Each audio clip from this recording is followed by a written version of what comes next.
Third ed retro enhance. Third ed retrospective. Prop slops. Fourth ed hopium.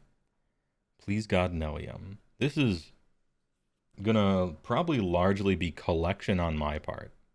Or at least that's in my head, that's how it was going to work. Oh, we need background music. Hold up.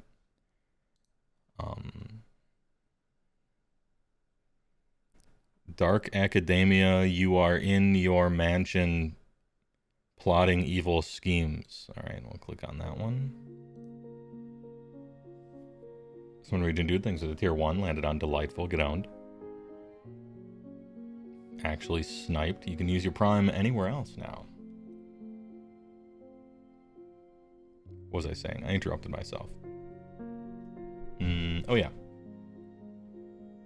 There's going to be a lot of collection, as I imagined it, from the viewers. I'm interested in what you think. You'll hear what I think in the video that I make.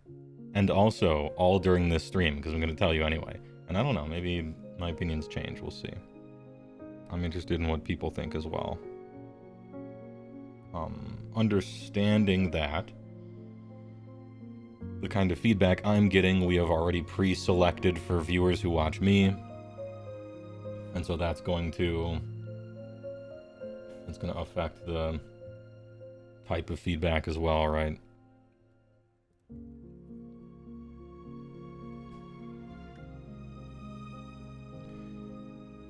Trying to think about the right place to start this.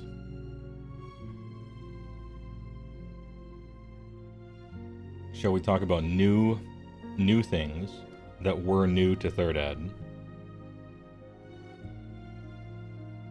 Dylan! Oh, Dylan. You son of a bitch. You son of a bitch. Anti-Hero Ghost, hey, thanks for the big raid. Thanks for the raid. Welcome new viewers. We're talking about Age of Sigmar.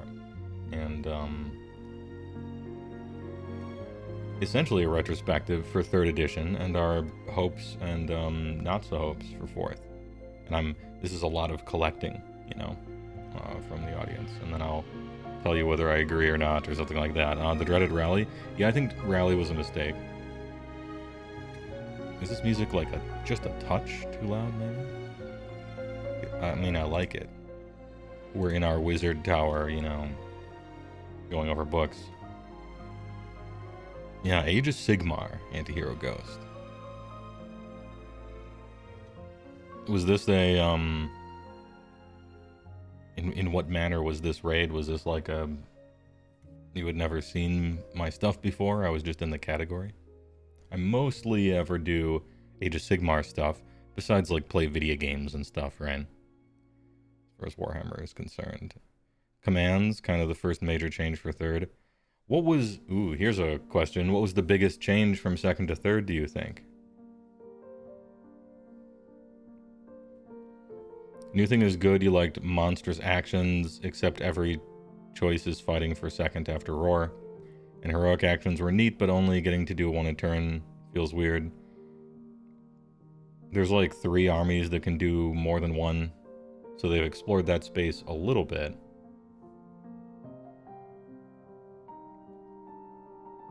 Correct me. Biggest change. Correct me if I'm wrong. I think the biggest change from 3rd to 4th was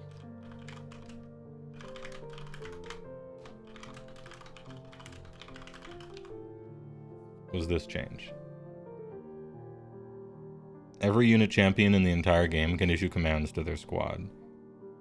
I think this is the biggest change to Age of Sigmar gameplay-wise out of all of them.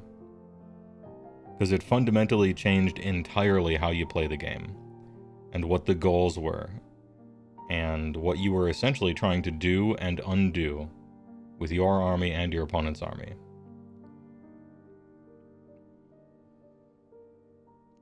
You could say that in 2nd edition, Age of Sigmar was all about scoring objectives, board control, and disconnecting the opponent's heroes from their nearby units. And your hero sitting next to some unit and maintaining that little buff zone was one of the like central pillars of the whole game of AOS in first edition and in second. And in third, it's automatic. It was the biggest quality of life change ever if you want to think about it that way. Because you just never have to worry about that. Ooh, am I within range of this hero, of this thing? Sometimes you care about that, but in general, you always get all-out attack, all-out defense, inspiring presence if you want that, you know. The game was less about making sure you can use your abilities at all into finding the right time to use your abilities.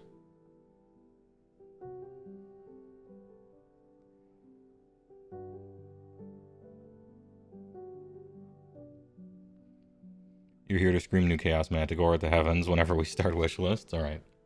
That'll be much later, but we will get to it. Do you feel the change takes away a bit? I mean, it does. It leaves a vacuum, but it's a vacuum they filled. This will be a recurring theme. They took something you used to do, and they scooped it out, and then, like a sand castle, and then the water rushed in, and they replaced it with something else. You could think of that as like cups and balls, or +1, -1, if you wanted to, I suppose. But yeah, much of the list building and the tactics on the table, you no longer had to worry about any of that. But you have to worry about other stuff instead. So it's not like the game is easier. In a sense, it is easier. But it's only easier to do what you used to do, which was issue commands. Now it's, everybody just has those. It was a big revolutionary thing, as you recall, when Oziark Bone Reapers came out. They had 3rd edition rules. That was their special thing. The reason Oziark Bone Reapers were so special and so new and fresh and interesting was that they had the unbelievably strong power of all their unit champions could just issue their commands. That was so OP that they banned OBR from being able to use all the normal command abilities because they were concerned it'd be too good. And then they changed the whole game so that everybody just does that.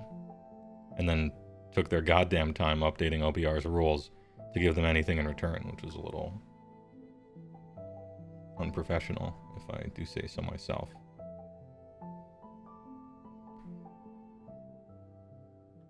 Anyway, do I want to elaborate anything on this? I don't think so. I think it's probably self-explanatory. The other biggest changes, obviously, battle tactics. You could even say that battle tactics is more important than the unit champion one, and I would listen to that argument. That's reasonable, because remember earlier when I said you could, as an elevator pitch, what's Age of Sigmar about competitively? It's about capturing objectives, board control, and making sure your heroes are able to affect their nearby units and trying to stop your opponent from doing that. Well, they got rid of the first one. Now that just always happens. And only very recently have they started to put some disruption in there. Those abilities where Morghast, for instance, shut off command abilities. Roar shuts off command abilities. That's the way you stop opponents from doing that now. And it's very few and far between to find abilities that can do that, besides just taking a monster. And so the way you used to have to dislodge heroes from their units is just killing the hero. Or killing the unit, And now it's like, okay, there's specific abilities that are gonna interrupt issuing commands, and that's a big deal. Yeah, stacking command abilities, that was a big one. Command abilities have gone through the most... Maybe that's a good sub point.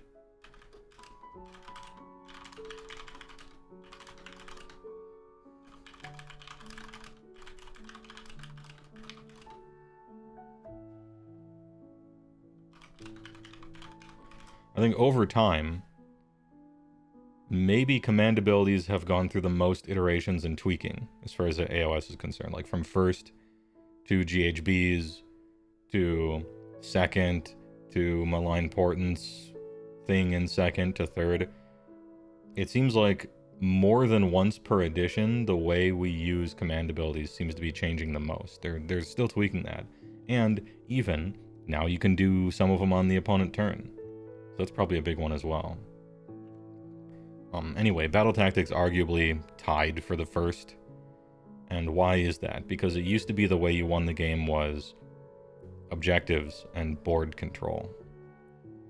And now the way you win is getting all of your battle tactics. And to a much lesser degree, objectives.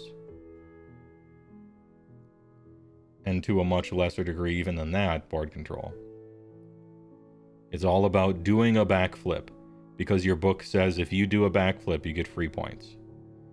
And I don't think it can be argued that, competitively speaking, or maybe not even competitively, more like how you're supposed to try to win the game, the entire game revolves around battle tactics to a humongous degree. I think too much.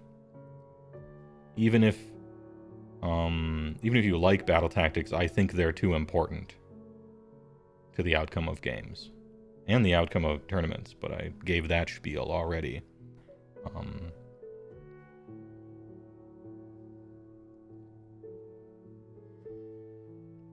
What about a restriction? Oh yeah, I should say about the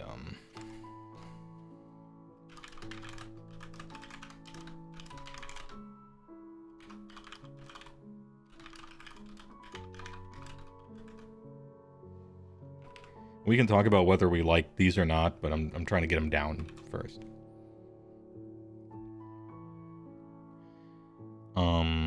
You feel like battle tactics changes how list building and gameplay works more than the champion issue, but you feel like the champion feels more important. It could be. It could be.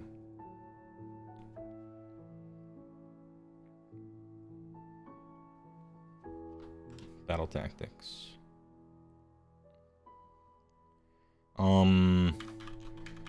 Insert the I don't like them. I don't know how to spell spiel. Insert the I don't like them spiel here. You've all heard it before. Everybody, you know.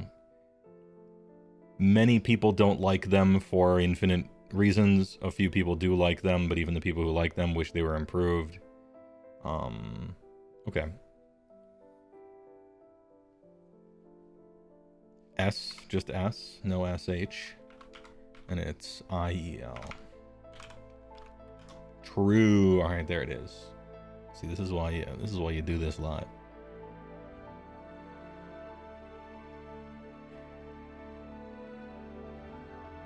What can I say that's uncontroversial?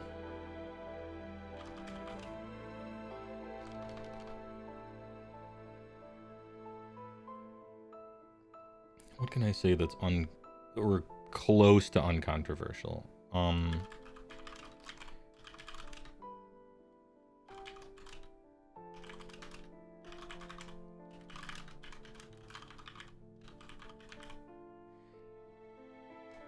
I think they can't.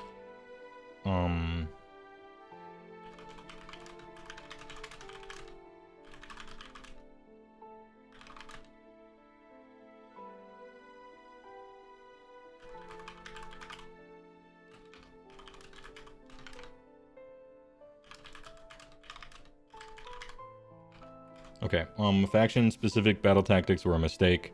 They can't handle it.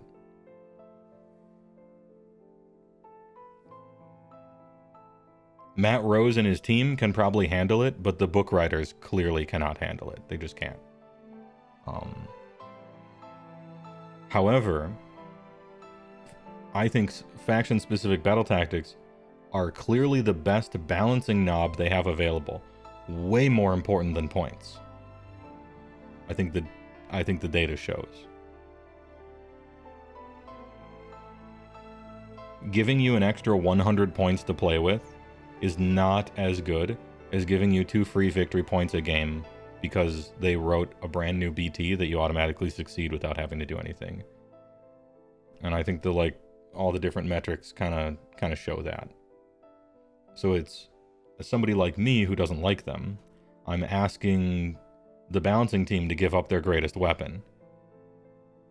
Right? But also I think that that fact kind of proves it. It sort of proves the problem. When you give a faction 1 free battle tactic and they go up 10% on win rate, even though win rate is a flawed stat, blah, blah, blah, right? I think that like proves that BTs are way too impactful. You know? I think. You know, they're way too... So fucking big. I'm sorry, my dude, but you're huge. Yeah, they're huge. Big Y is good only by the grace of BTs. Just about. Some others too. Say something controversial. Okay. I'll try to hit everybody, okay? I'll try to, with this statement, I'll try to prick at least whatever side you're on. I'll try to get just a little bit of salt, maybe. Controversial statement.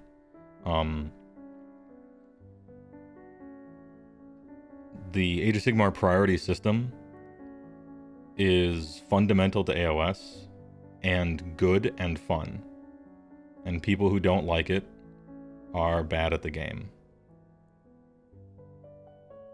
But it keeps so many people from even trying the game that if you were corpo-brained, there's no reason you shouldn't get rid of random priority. Because it'll get more people into the game. It will make the game worse by a lot. And they will fuck up Yugo-Igo if they're redesigning AOS.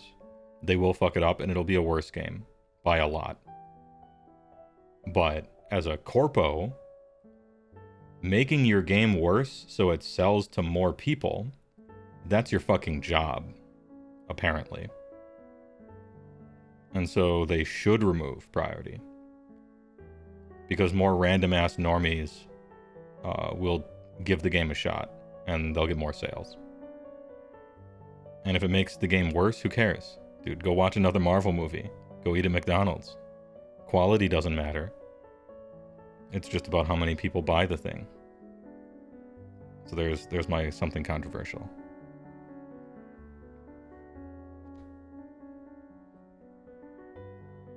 Something like alternating unit activations, we already do that. It would have to be something else. Although, you know, they could just...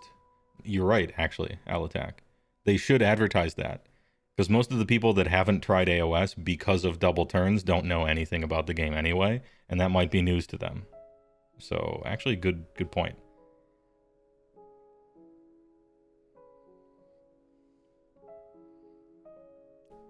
Fixed unit sizes, AOS 3, or was that the case in 2? That was the case all the way till the beginning. I'm pretty sure. You bought... Alton, no, okay. Before the game had points, you could buy, I think, 1 model at a time. But it wasn't a game when it didn't have points. It was G.I. Joes making gunshot noises with your mouth like a child. Yeah, I think that's good, though. I don't think I have a good argument against that. I mean, I kind of do. Where you essentially, it's a quality of life feature. It's actually saving you money, to be perfectly honest, for once. Your unit size is 5. Why is your unit size 5? Because 5 guys come in a box. If you want to make the unit bigger, you add 5, right? Now it's 10. I think that makes a lot of sense and is good. And being able to add 1 guy at a time, I don't think the added granularity in list building is worth the trying to eBay 1 extra guy or buying 2 boxes and not using 3 models from them or something like that. I think it's fine. It's fine to be in 3s or in 5s or in 10s or whatever you have.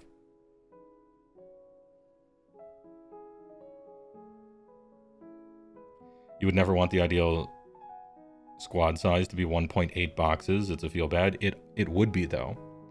You know?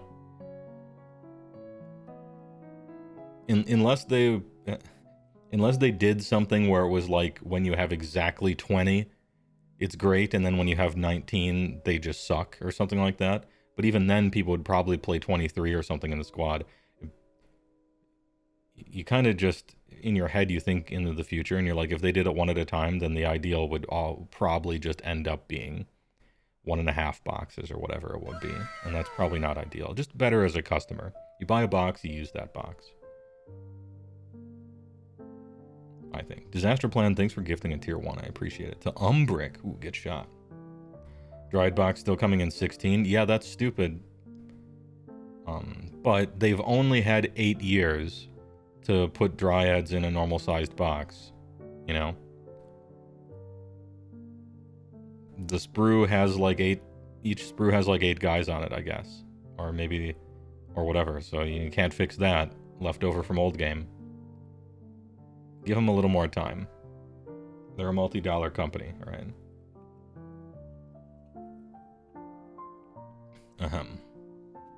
One more sprue would make it a 20.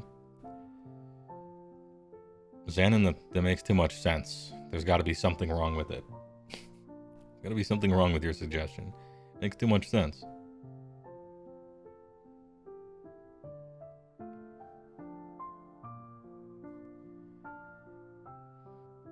Unit size is definitely a net positive. Yeah, it used to be, so in the olden days, massive regiments were a thing.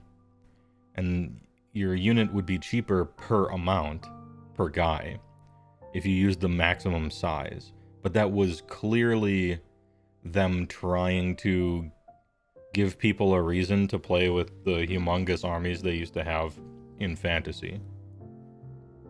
Early on, when they were trying to port over to AOS, they're like, okay, well, we'll give you bonuses for playing with giant 30-man units and stuff, but over time they decided that slightly smaller armies was better. Which it was. I think one of the downsides of fantasy was the armies you played with had to be so huge that they were quote-unquote too expensive.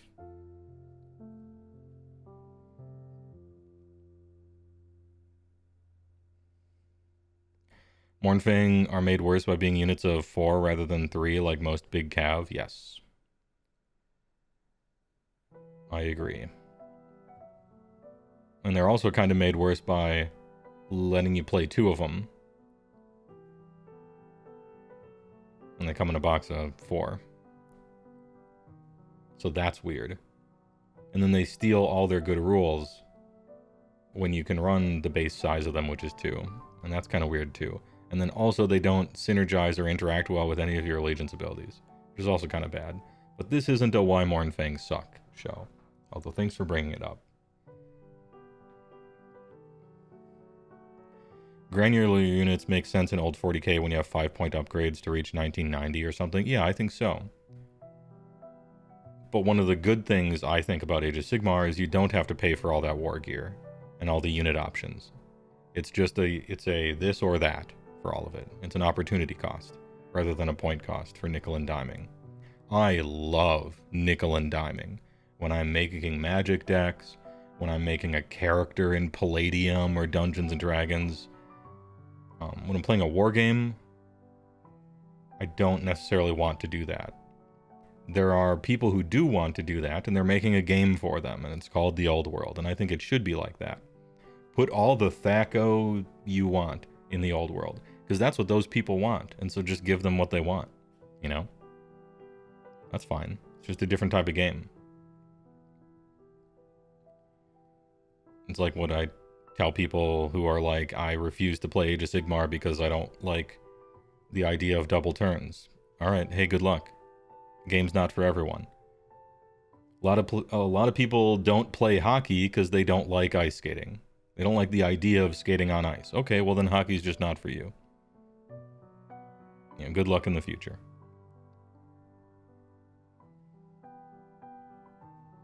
Do we want GW to have more balancing knobs?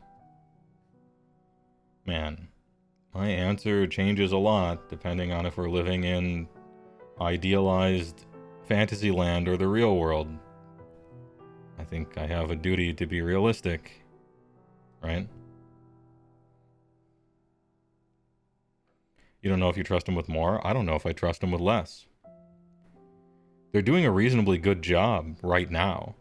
And here I am talking about removing one of their best tools, which is battle tactics in factions.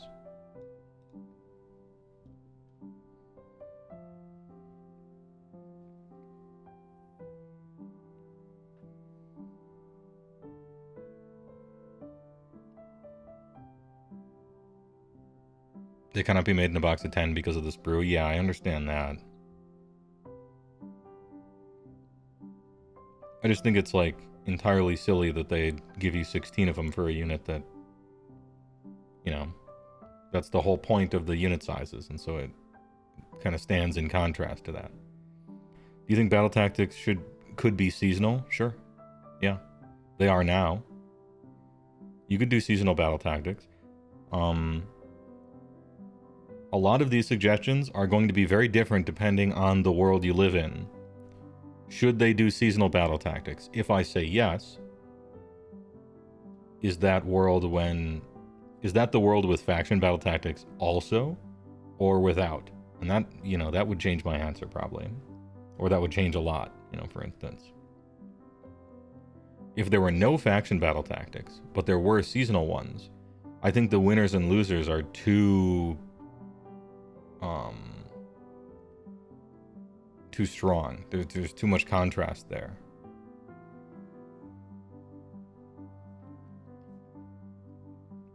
Because of getting one extra battle tactic for free is the difference between like a 38% win rate army and a 58% win rate army, which I think is Ironjawz versus Big Wa, to be honest. Then if there's no other battle tactics besides maybe the core ones, and we get rid of faction ones and there's only seasonal ones, that means if it's your season, you're like dominating. And if it's not your season, you're trash. And I think that's too different from each other. That's too much. Battle tactics are so important, and I think they're way too important, and I don't want them to be the main focus of the whole game, which they are. What if battle tactics were worth 1 point? There is a way that would interact with the number of points you can score per mission, Ryan. I have 2 thoughts about that, Bear Grylls. One is the zero-sum thought, and the other one is the overall ease. So if they're worth 1 point, you could say the battle tactics are worth half as much as they used to be, because they literally are. 1 is half of 2, easy, right? And so they're less important, because they're worth fewer points. And this person would be right, because grand strats are still worth 3, and, you know, 1-2 more, you're still getting, you know, that many points per battle plan sometimes, although other battle plans you can score more points. But the zero-sum thing is the differential between you and your opponent is the number is smaller, but the winner is the same. So if I score max points every turn, and you don't, you still lose. So in some frame of reference, they're worth half as much, and in another, they're worth the same.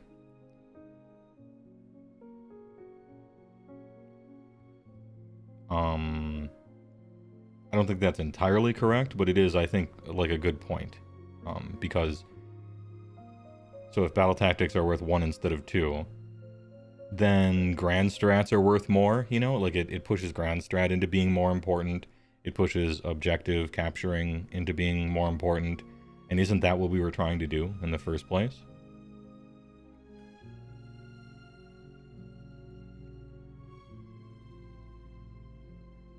What about seasonal Grand Alliance battle tactics? I think the armies within Grand Alliance are different enough for that not to be great.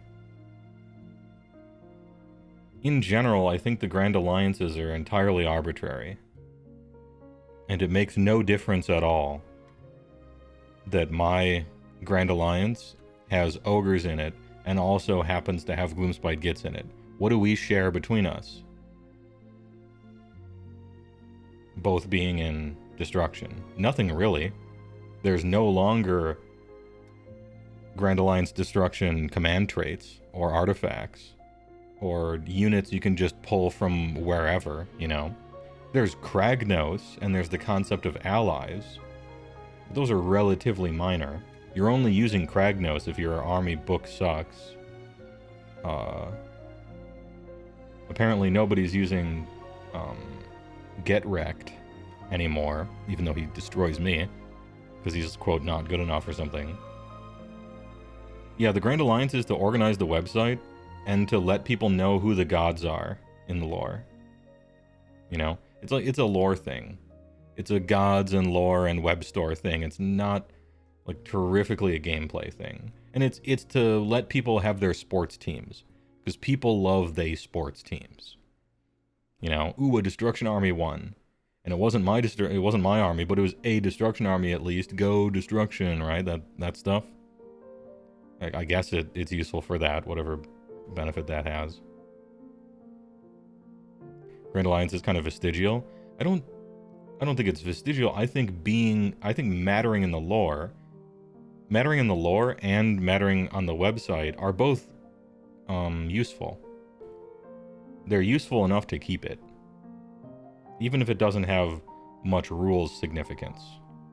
I think that's actually the ideal state of it, to be honest.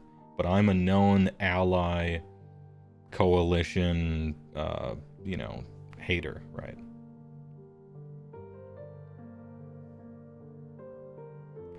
PTs and GS count for 46% of your point total for a game, barring scenarios with bonus points.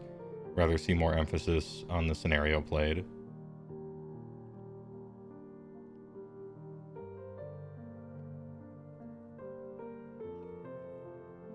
Also, I would say that beyond just the pure math of the point total, I would bring in a little bit of an intangible and say that while battle tactics and grand strategies are worth technically a minority, although not by much, of the total points, they're the more difficult points to get.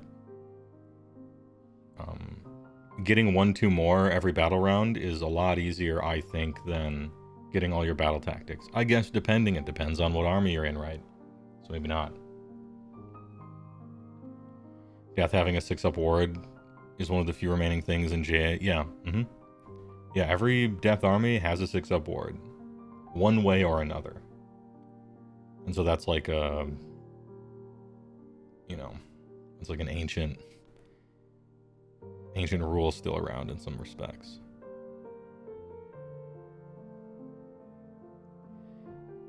You think maybe some like lore battles they give you for story could be fun, but any more than that is like bad.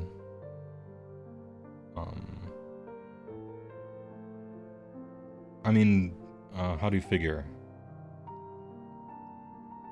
One of the founding principles for them making Age of Sigmar was to make sure that everybody could fight anyone.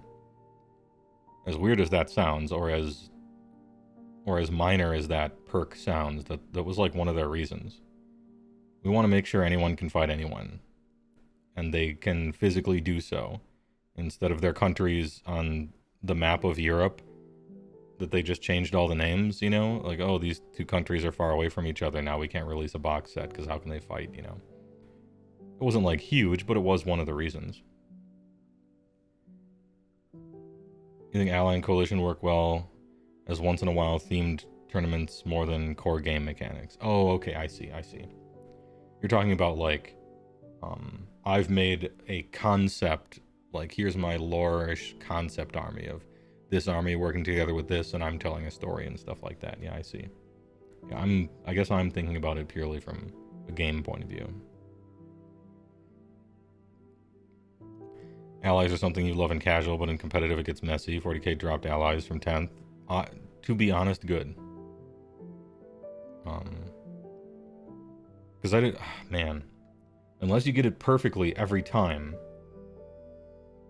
the opportunity for screwing that up in a bad way, I think is too high, and it keeps happening. What I don't like about allies, much less coalition or something else, is I don't think it should ever be the case that my guys are better in someone else's army than mine. Because I think that creates two feel-bads. It feels bad for me when someone is using my units in a different army and they're just better. That feels bad for me. And I think it feels bad for the other person too. They're looking at their army and they're like, this shit sucks. I'm going to steal something from this other army. And so now my best thing is some other unit. Like, you have two people feeling bad, you know. And then if there's some generic unit that everybody can take and that unit is too good, we saw this with the giant elemental that every army could play. And it was too good. And so you went to a tournament and all 5 rounds you played against that endless spell. The 400-point endless spell monster. What was that thing called? I can't even remember what it was called. It's been excised from my brain. But yeah, they came out with this thing that everyone can use. They made it too good, and then just every single army has that. Yeah, Kronspine, that's it. The Kronspine. It's like, alright, round 1, I'm playing against Stormcast with a Kronspine. Round 2, I'm playing against Ironjaws with a Kronspine. And round 3, Daughters of Khaine with Kronspine. It was just, okay. I'm big on army uniqueness. I want you to be special and be unique, and then they're special and unique. And the more intermixing you have, the more homogenization you get, which in general I think is bad. And it doesn't always happen, as Zanini pointed out. Not every Death Army plays Nagash. Not every Chaos Army plays Archaon.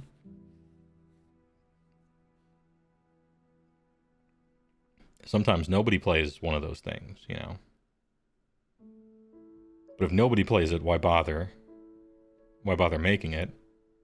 And if everybody plays it, it's homogenous and sucks and boring and reduces the specialness of everybody's shit. And then only in the Goldilocks zone, I guess, is like optional but not ideal, but by a very small amount, I suppose. That's a hard thing to balance in one army with the units that appear in that one army's book, much less every army in a Grand Alliance or every army in the whole game. In general, I don't like those things.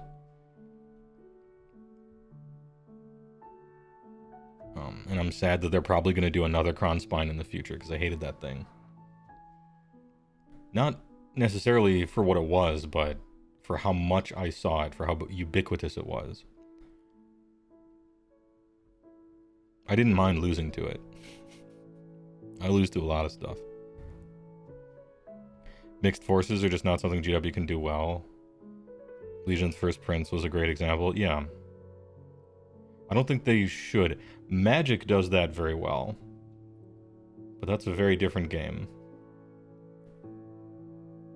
I feel like stay in your lane is good on that one.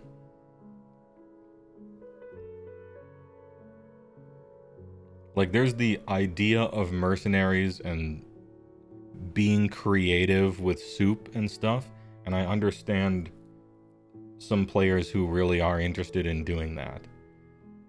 But I don't think Games Workshop can handle it, and I'm not sure the game would be better with it.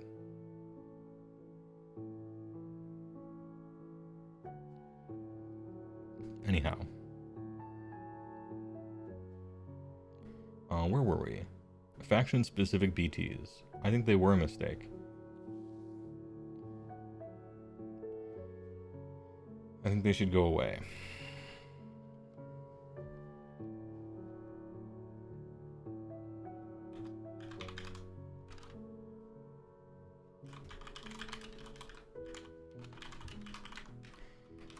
Slops. Entirely delete.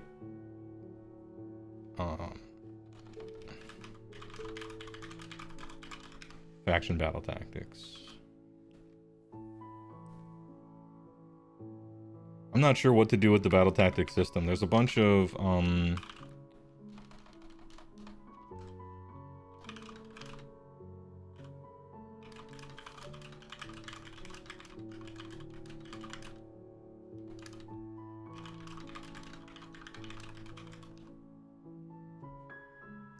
there's like a million ways they could fix battle tactics, if they even think that they're broken.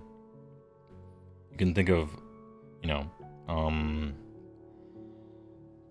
have some of them be random like they do in 40k with cards. Make a bunch of core unit one or core rules ones and keep those.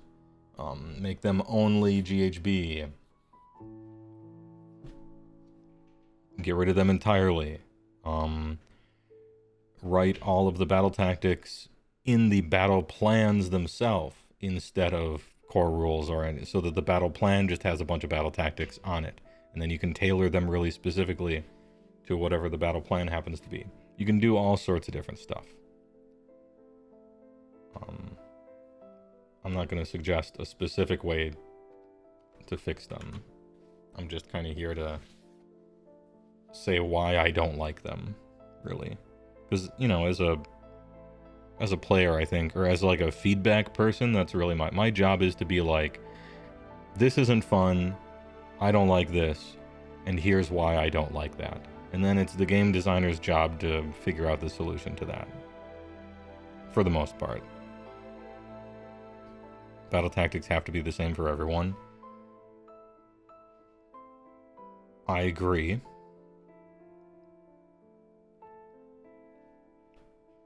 That does get rid of the best way they have been able to balance the game. Right? So that's a downside to it. I would agree with your statement, though. You know, even though their best form of balancing is by giving people free battle tactics, I still think getting rid of them is better overall.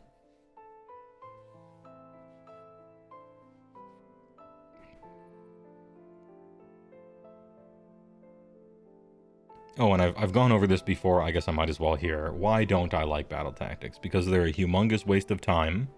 They waste a lot of time.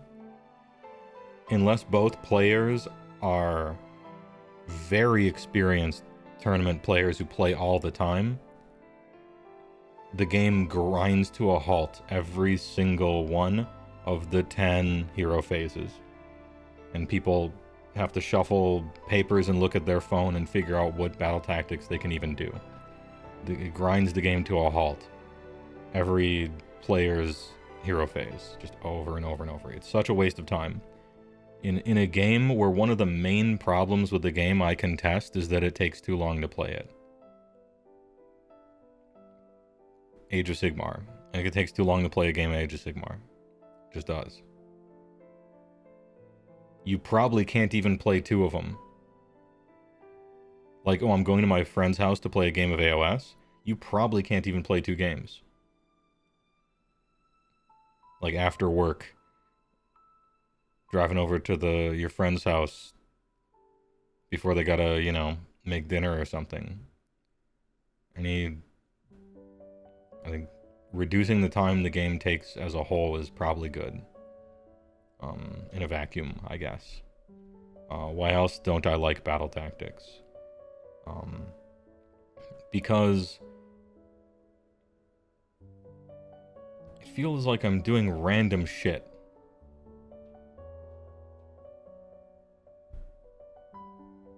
I don't know how to explain it. Okay, the first turn of the game, I'm concerned about all sorts of normal stuff for playing a tactical war game. But also, these two units have to, like, move over here, and then this one has to be in the middle outside of my deployment zone, though, maybe next to a terrain feature or something. It's like, you're trying to participate in a war, and then you get 2 points if 3 of your units stand on their heads and juggle at the same time, and do, like, a backflip. Why? What? I don't know, it's like you're going for an achievement run on a boss fight or something. They're weird in that way. I also don't like them because it makes every game feel the same. This is probably my biggest complaint, I think, is that it feels like every game is the same. I have a lower diversity of play experiences. Because in Battle Round 1, I always do the first battle tactic that I decide that I should just always do that Battle Round 1. So I move those guys and do that. And in Battle Round 2, I do this battle tactic. And in Round 3, I do that battle tactic. And you have like... it makes all the games kind of samey. You know, I want more grand overall overarching strategies and tactics, and less checking the same box every battle round. I don't know if I'm explaining that correctly, but it's annoying. I feel like I'm on a railroad, or I feel like I'm doing a quest. Yeah, I guess it's like, here's an exploration RPG where you could go anywhere and, ooh, I wonder what's in this cave and stuff. And you really do lose something when you have a quest book and a journal and an arrow in the middle of your screen telling you where to go, and then kill 17 geese on the side with a little check mark and it says you killed 12 geese. And then you have some fucking kid following you around. Hey, look up ahead, there's a puzzle. Ooh, maybe we should kill that goose. What do you think, Dad? You know, you do lose a little something there. I don't know if I'm explaining myself right. A lot of people say that the cure for that is to play narrative. Well, the cure for that is just, in your particular game, just don't play with BTs. Because you don't have to play by the rules if you don't want to, right? That's the game. You could just play by your house rules. That's what I found a lot of people do in my research. A lot of people just don't play with battle tactics. I'm like, oh, you don't play with battle tactics? How come? Because they're not fun, is the answer every time. I'm like, okay. I mean, I essentially agree. Would a shared grand strat work? Something you are fighting over, perhaps? It's kind of tricky to get that, though. CG Busta. In theory, battle tactics, a grand strat, or maybe even battle tactics that are zero-sum, like only one person can get this thing, in theory that is kind of a compelling idea for a competitive game. But how do you actually do that, I wonder?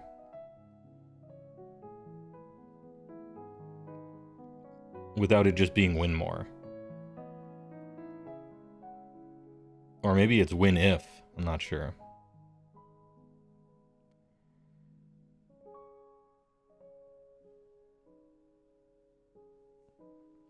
Maybe BTs are a pool of abilities your army has, little buffs and bonuses you can plug in situationally if you want, and you apply your pool to your final score, but if you use any BTs, you pay for it from your overall score.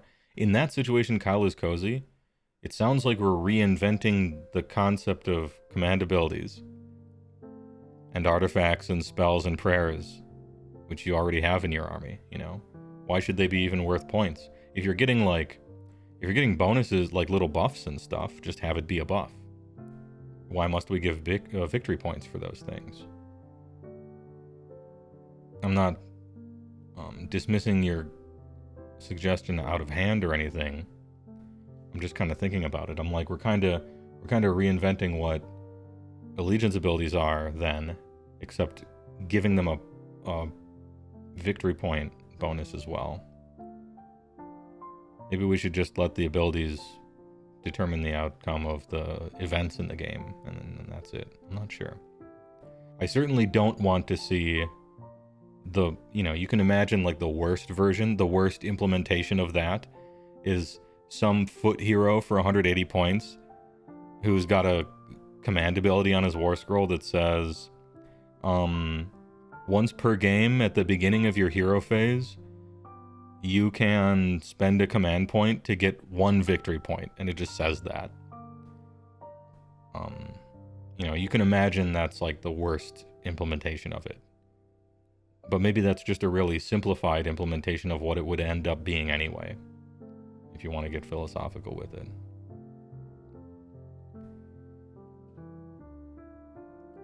For your teaching games as Legion, we did no BTs, but did do grand strats. But it didn't come up. We called it around midnight at the bottom of round 3. Yeah, if I'm teaching people the game, I don't use battle tactics. There's plenty for them to. The first game someone ever plays, I'm not doing battle tactics. I am doing priority, but I'm not doing BTs. Grand strats are fine, because like you said, they almost never come up. And having one thing to think about towards until the end of the game is fine. No.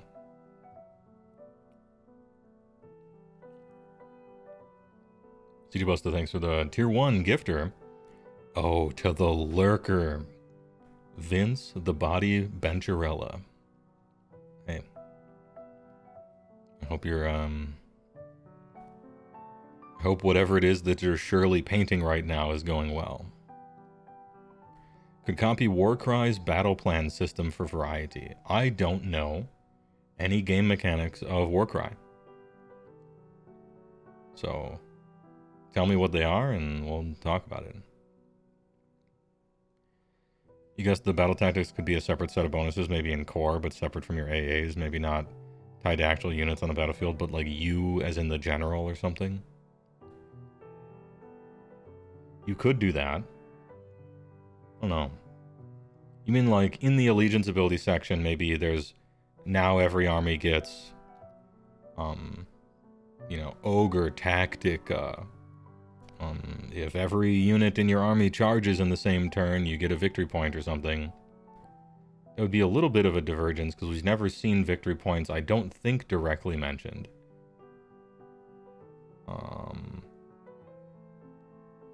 Gray area for capturing, I guess. Actually, hold on. Isn't capturing bonuses just like a little bit like that? Kinda like that? Like if you squint at the Mega Gargant capturing bonuses, it kind of looks like victory points. And more so than just super philosophical, like, oh, the more damage this unit does, isn't that kind of like victory points because you can kill stuff? Isn't the higher movement on the War Scroll kind of like victory points because you can move to objectives and stuff? Like that's, in a certain really roundabout way, all that's true.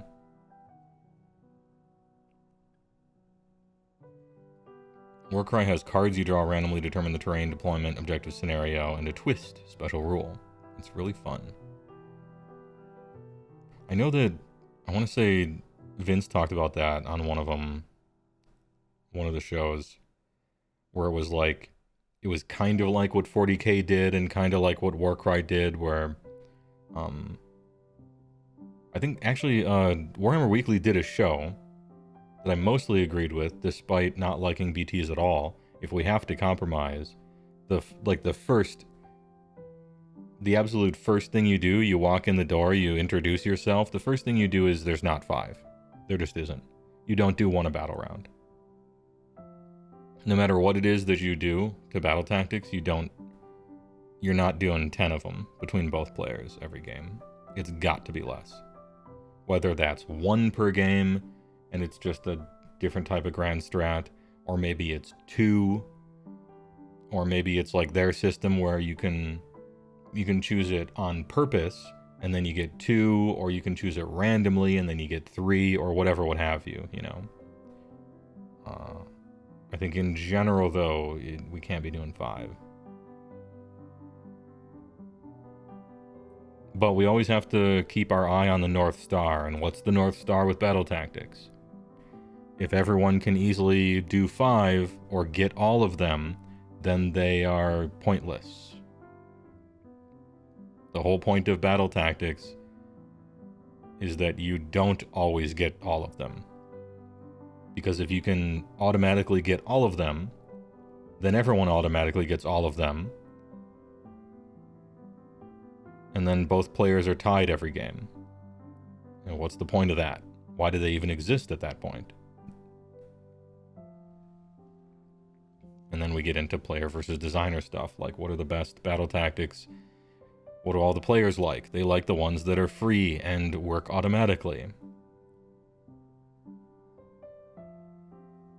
What if they loosen the restriction of this one at this time? What if they were secondary objectives, like just having a bunch of grand strats? Maybe pick 3 and try to complete them throughout the game. I guess you're thinking kind of more like they're triumphs and you have maybe 6 per battle and any you don't use is added to your VPs at the end of the battle. Oh, I see.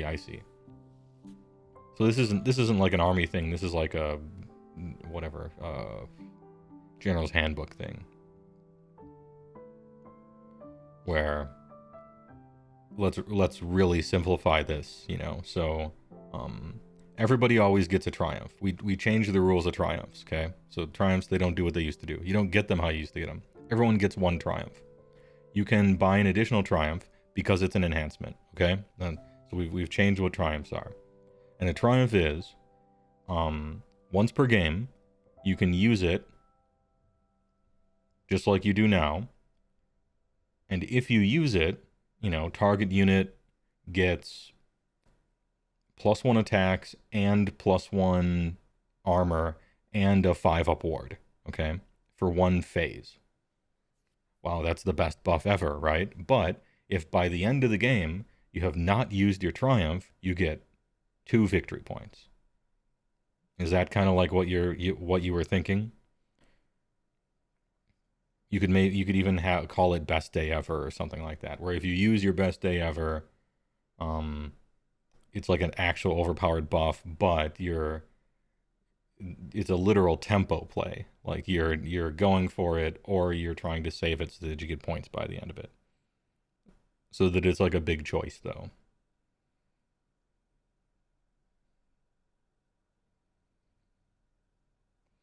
What if they loosen the restriction on this one? Like if, oh yeah, never mind. I read that one.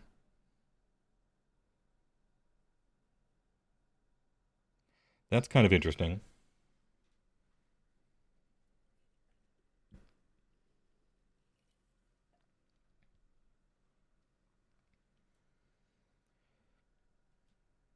You'd have to really... Man, you'd have to really get every army to care about it, wouldn't you? Most armies would like a 5-up ward, +1 number of attacks, +1 armor. But every once in a while, there's going to be an army that doesn't, because they just want those points. Maybe people build their armies on purpose so that they don't need to use it. And now the meta is you just start with 2 victory points because you're never going to use the thing because you built your army never to use it.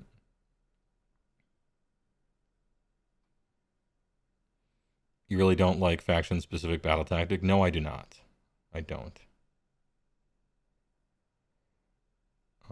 It's kind of hierarchical, right? So I don't like battle tactics at all. I don't think they're fun.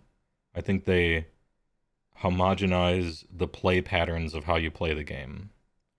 I think they waste a huge amount of time when everyone's picking them. And they're very, very, very imbalanced. So, like, these are the reasons I don't like them.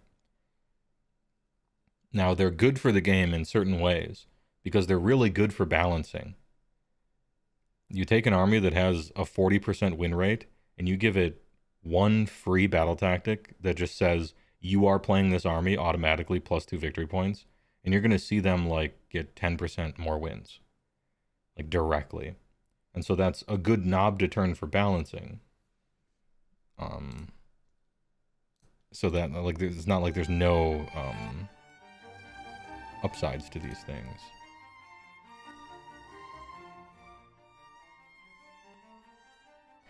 You like that better than the core BTs, since especially this GHB, some armies can't even do them. Yeah. I essentially don't like really any of them, or how they do them. How about having BT linked to scenarios, where each turn has a fixed BT both armies can achieve? Yeah, I like, to me, of all the possible ways that you could change BTs, my favorite is essentially putting them into the battle plan. And then essentially your battle plans are just like supercharged Giga content. I like that one. Out of all the possibilities, I think I like that one the best. You almost wouldn't even need the Call in Battle Tactics at that point, because it would, depending on how you do it, it could just mean more interesting, more complicated battle plans, which is fine too. It's not balancing, it's basically just using handicaps to paste over their mistakes. I mean, tomato, tomato.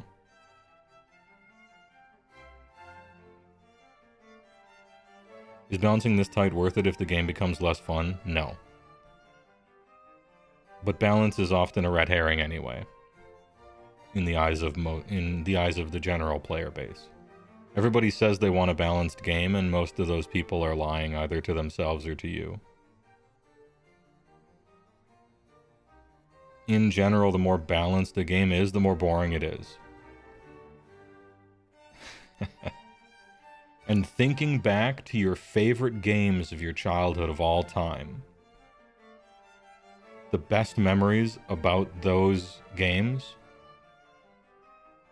were not the parts of them that were the most balanced. It was how fun the imbalanced stuff was, and how hype and exciting it was.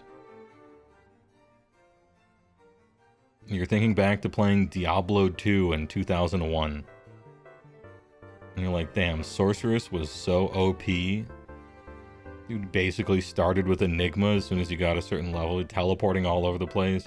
Dude, Paladin, Hammers was so broken, it was awesome. You know, I don't know. It's possible a certain type of person can think back to the games they have liked the most throughout their whole life and been like, my favorite thing about that game, man, one of the best games of all time, my favorite thing was that it was perfectly balanced in every way. Usually it's the rough spots that were the most exciting and fun. Rock is balanced, Scissors is OP, yeah. Would make getting the GHB more bang for your buck, true. The real secret is making something imbalanced that is still interactable by your opponent. Yeah. I loved Coin Flip. Yeah. Dude, Coin Flip was so sick. You want a balanced game, you want it to be all broken and fun. In general, yeah, but a lot of people have differing opinions on that.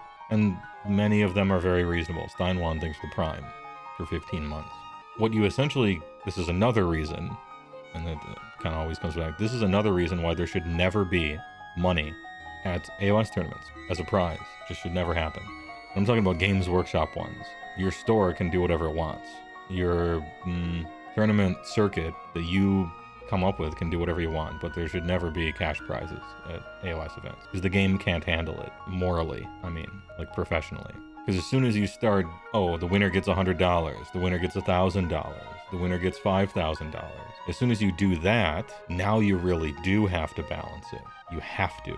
Or maybe you don't, and it's just buyer beware, right? It needs to be balanced enough, I think is what Dragon Pub, I'll put a pin on it. It needs to be balanced enough. Booty Hero, thanks for the big prime for 7 months. Happy New Year, Bud, thanks for the good content and silky voice. And apparently the string section with the background. What do we got? A playlist for a 19th century villain scheming against his enemies. Hey, sometimes, you know. Anyway, I appreciate you liking my stuff. What's the most ideal form of battle tactics? Complete and utter non-existence. Gone from this earth. Like the snows of yesteryear. Into a black hole with it. All traces gone. Not even Hawking radiation. When you have particle and antiparticle that happen to spring into being from the soup of what used to be thought of as nothingness, and one particle, we'll say the antiparticle, is on the inside of the event horizon and the other one is on the outside, and they can't annihilate each other, and so you've radiated stuff outside of not even that happened. Just gone. And replaced with actual nothing. Maybe write battle plans that are more interesting. How about that?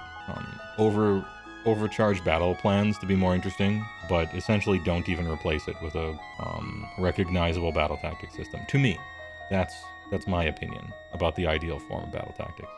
You can keep grand strategies, although you do have to make those not suck, which means rewriting all of them, because they all suck. Almost all of them are win more, and I don't like that. If you won the game, here's 3 points. Like, if you dominated, here's 3 points. I kind of don't like that. But overall, grand strategies are fine. Grand strats. You just, I think, need to rewrite them. That's all. With BTs gone, does it just become holding points and grand strat? Yep. Beautiful. Sometimes there's beauty in the simplicity of it, and how suddenly that makes all the little decisions, all the tempo plays, and the little tactics you can choose, and what's your opponent trying to do and what you are trying to do, all of that suddenly matters more. It's that meat and potatoes style, you're drafting or playing limited in Magic the Gathering, and suddenly blocking and attacking with creatures matters again instead of everyone just comboing off. The fundamentals of the game suddenly matter a lot more.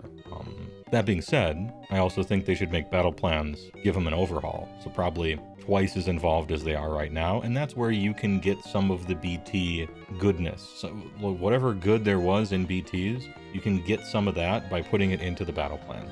So it's not like, I don't think the game will become boring. I think that was implicit or maybe implied in your comment, right? Like, isn't just area denial and sitting on objectives like too simple or too boring? And I actually don't think so. But whenever a unit champion can issue commands, maybe it is. And we can soup up those battle plans, that's fine. I think we've gone too far with battle tactics. Everybody's doing a different kind of stupid backflip every turn, and I think we've gone too far. We can go back. We can dial it back. Grand strats are fine, but that boilerplate do 4 faction BTs one is awful. That is quiet quitting. I don't think there is really, I'm not very sympathetic to the type of person who invented the phrase quiet quitting, but if your grand strategy is do 4 faction battle tactics, that person has been sending out resumes to a bunch of different companies the past 6 months, guaranteed. Play without battle tactics all the time at your local store, generally much easier to keep track of and easier to get people into. Yeah, just because it's easier to get people into doesn't necessarily mean it's better for the game, but I in general agree with you anyway. For someone's first game of Age of Sigmar period, it's probably better to just do you go, I go and not have priority. But if the game was you go, I go with no priority, it'd be way worse, right? So I guess that's different. Would BTs be better if they were Allegiance specific instead of faction? No. Because the armies within Grand Alliances often play very differently. And differently enough that, maybe some are left out to dry and some are very... Now you get all yours easily and some other might not because the armies are too different. Because as we mentioned before, the Grand Alliances are a bit irrelevant in a sense, like gameplay-wise. If you win Prio in a learning game, you just give it away. Yeah, I think... I kind of waffle back and forth about this one. It's either the first game or the second game is when you do Prio. I like to let people know. I'm not hiding it from them. I'm just trying to make it the easiest on-ramp to the game I can. So a lot of times I'll say stuff like, okay, that's the end of the battle round. Like the chapter in a book, right? And then I'll be like, this is when normally we'd roll for priority. And notice I can go twice because I went last in the battle round. Now we won't because this is a teaching game and I want to keep it simple, but, in the future, there's this whole big tactical thing where, okay, it's the start of the battle round and you're going first. What does that mean in the future? It means since you're going first, I might get a double turn in the future, and you can't. And so how are you going to play your turn at the top of the battle round with the understanding that this thing might happen in the future, and you already know that, and so now how do you play differently and all this other stuff? You don't want to swamp them with information, but you're not trying to hide stuff. Hard because the level of balance people want in the game sort of necessitates AOS becoming an economically bigger game with more people working on it and more money riding on it, but the competitive scene gets worse as a result. I wonder if the competitive scene gets worse as a result. As a result of AOS getting better rules and having more people work for them. I don't know.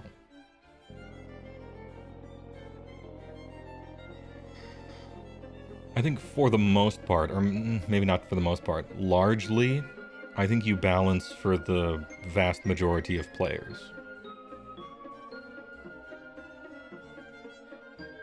The most competitive players in the world will get good or deal with it, for the most part.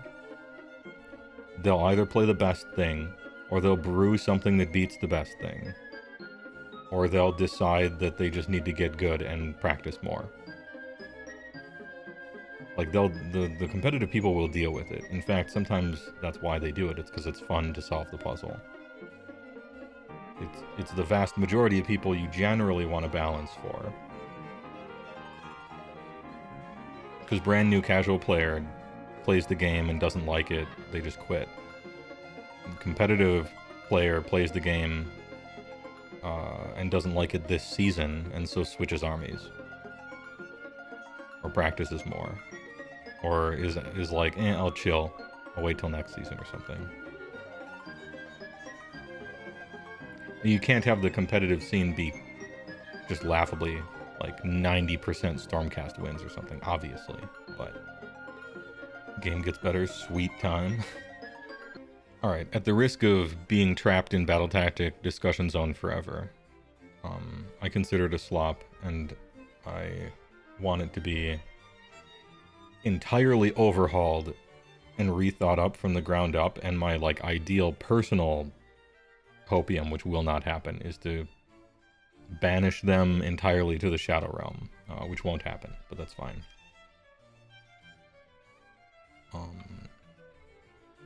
I think you can't put this back in the...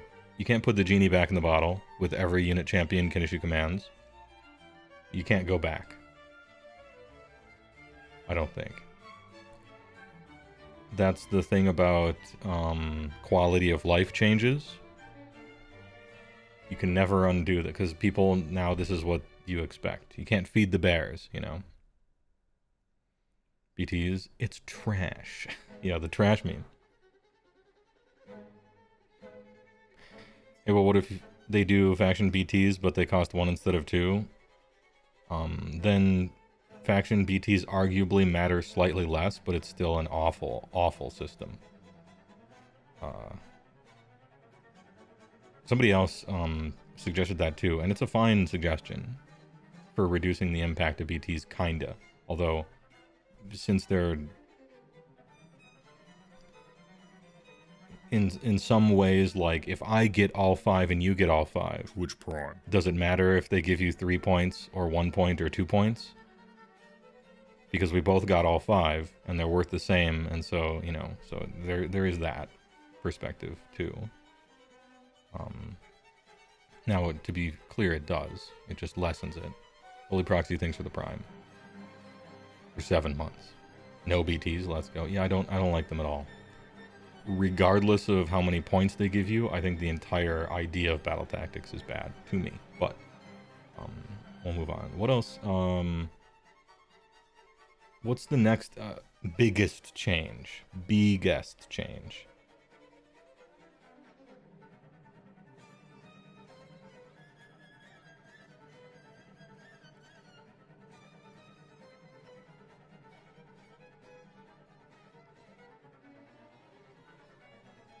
Instance, you think it is doing stuff on opponent turn?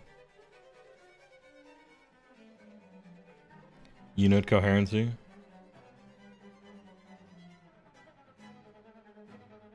Yeah, I think.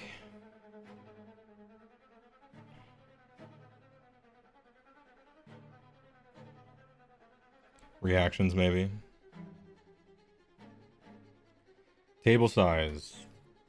That's a big one, too. Table size. Reactions. Just rally. I mean, that's in there. Leonhard to. Thanks for the 5 tier 1s, dude. I appreciate it. Did it land on any regulars? Did they get shot? Ooh, I don't think they did get shot. These are new gifters.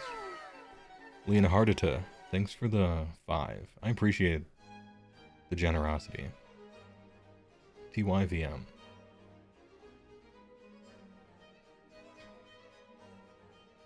Beat him easy dodges.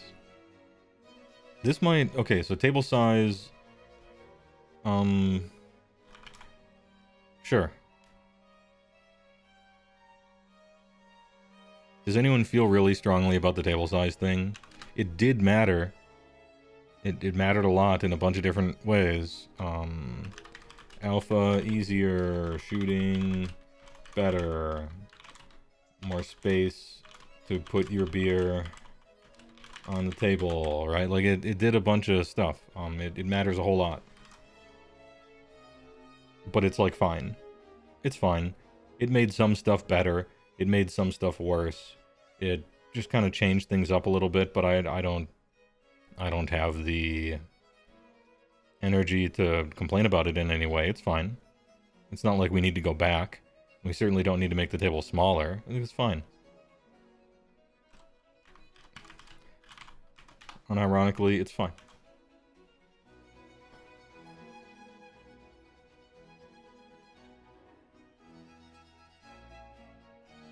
There's a point at which shrinking the table no longer improves the game. Yeah, it's fine. Probably not any smaller, but sure, sure. That's all right.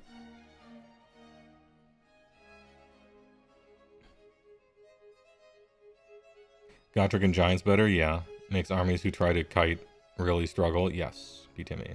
Yeah. That's one of the things I personally noticed. Before the table size change, I could kite Gotrek. And other units like Gotrek. I could kite him. And so this creature that I had no shot of beating, I could play in a different manner. And, ooh, you have to stay on this objective, and there isn't enough, and kiting. I could do that. And in the new table size, I basically can't. Especially not that, especially now that you don't maintain objectives.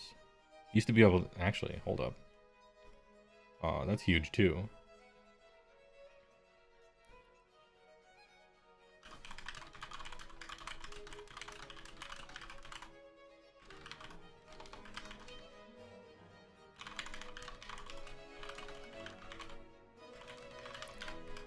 This is a huge one too. It interrupted my thought process. You keep objectives even if you leave them. And you control the ones you deployed onto.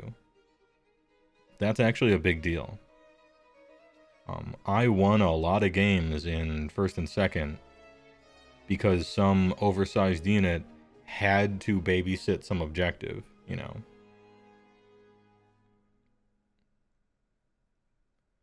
So this is actually a big change in a sense. And in keeping with Gotrek and not being it hurts kiting strategies. I guess I should hurt kiting strats a lot.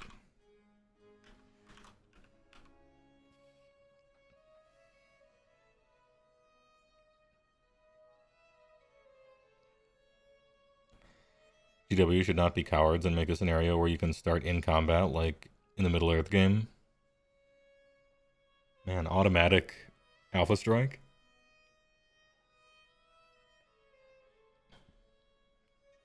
Kiting strats should always be hurting. I think they agree. I don't know if I agree, but the company does. So, kind of neither here nor there.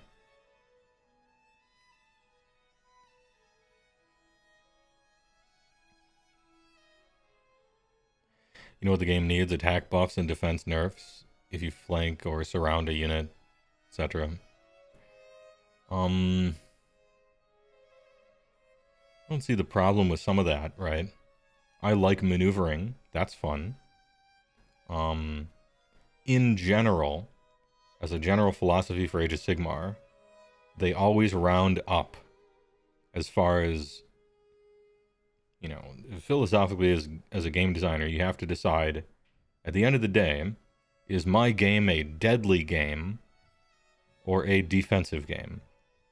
If all else is equal, should stuff tend to survive or tend to die? And Age of Sigmar has strongly chosen, in a vacuum, things should tend to die. They've chosen that in a lot of different ways. That's actually the concept of bravery and battle shock, just period. It's like more stuff should be dying. Offense has always way outstripped defense, with some really specific exceptions. But in general, offense is just better than defense in the game. and they would rather things die than not die. And then on top of that, players tend to build towards glass cannons anyway. So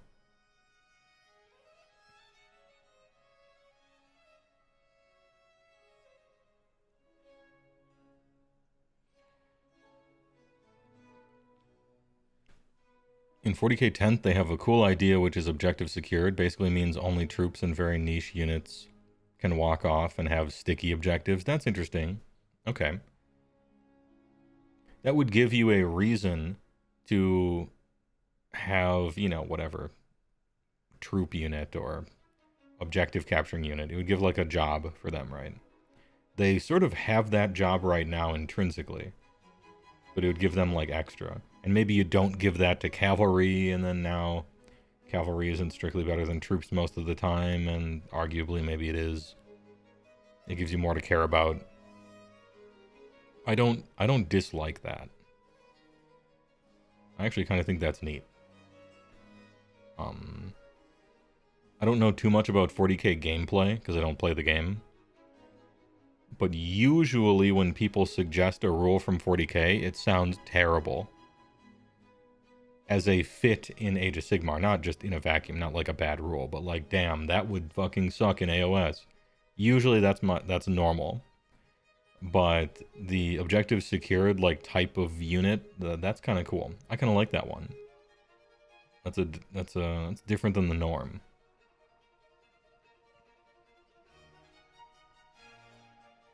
It would hurt slower armies though. Yeah. And you would be writing that battle tome with all the power in the world to take that downside into account and give them the tools to overcome it anyway, because you have all of the power, right? But yeah, everything hurts slower armies because being slow is literally bad, you know.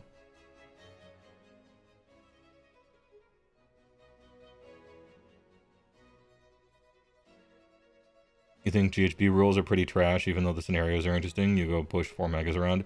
That's because you play an army that is, that just never gets to play with the new, with the rules. But also, why should you be in that situation in the first place?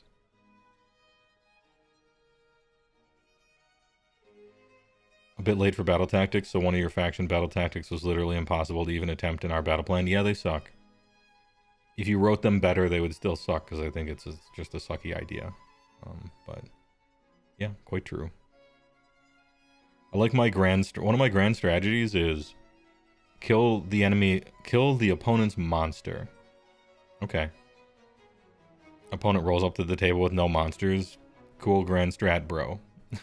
Nice one. No, you have Sylvaneth that can take advantage, but you still hate season rule. Yeah, I was saying that it's legitimate to hate them, even still. You think ob control tied to points change in general? We used to have more stuff on the table. It could stay on. Yeah, it's true. We the armies are smaller now. The armies were bigger in first edition. I think it was an entire transition period between Warhammer Fantasy, which had way too many units and troops, and just way too many stuff to buy, you know? The armies were just way too big. And that was one of them. I think that was like a reasonable complaint. It was one of the main reasons. It was one of the reasons people didn't like fantasy, is because you had to have just humongous fucking armies. And so in the transition to AOS, they're like, okay, we want to make armies smaller and quote unquote more affordable or whatever, which I thought was good. And so in first edition, they were way smaller than fantasy, but still probably arguably too big. And then in second and third, here we are. I don't know. That's interesting. Hey, that's like a reasonable question. Do you think armies... I'm not talking about points. Because you can change the points to make 2,000 mean anything, right? Just think about the number of stuff you get to put on the table. Is this fine? Would you rather have more or less? Like, more or less or fine? Just basically don't even think about the implications. Just how do you feel? keeping in mind that if we changed this, if everybody played with 2,500 point armies, we would just change all the points to be 2,000 anyway. I'm just talking about the number of stuff that you get.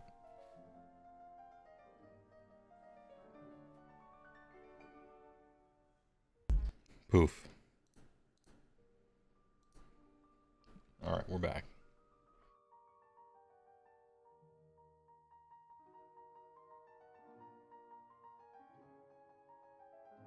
Ahem. Alright. Time for a scroll up. You'd like more on the table, to be honest. First time chatter called Harbauer. Nice. More on the table. Feels perfect. Feels right.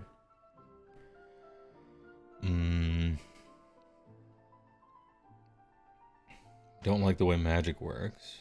Big armies are fine in third as long as a reasonable pace is kept. Feels perfect. It's not mass battles, but also isn't skirmish. It's like big skirmish, I guess, is kind of how I might describe it. It's big skirmish. You play 40k and the armies are huge. So fucking big. I'm sorry, my dude, but you're huge. Your army is huge. You'd kind of want 200 phantom points to make armies feel bigger, okay? Big things cost a lot and can have a lot of impact. You'd like to have more, but split in many units, not like two huge blobs, yeah. Amount of stuff feels fine, and summons make it even more fine. Fits your travel case without some... Oh, you know, I didn't consider that. Blizzard Wizards. We have to consider traveling with stuff too. That was an angle I wasn't even thinking of.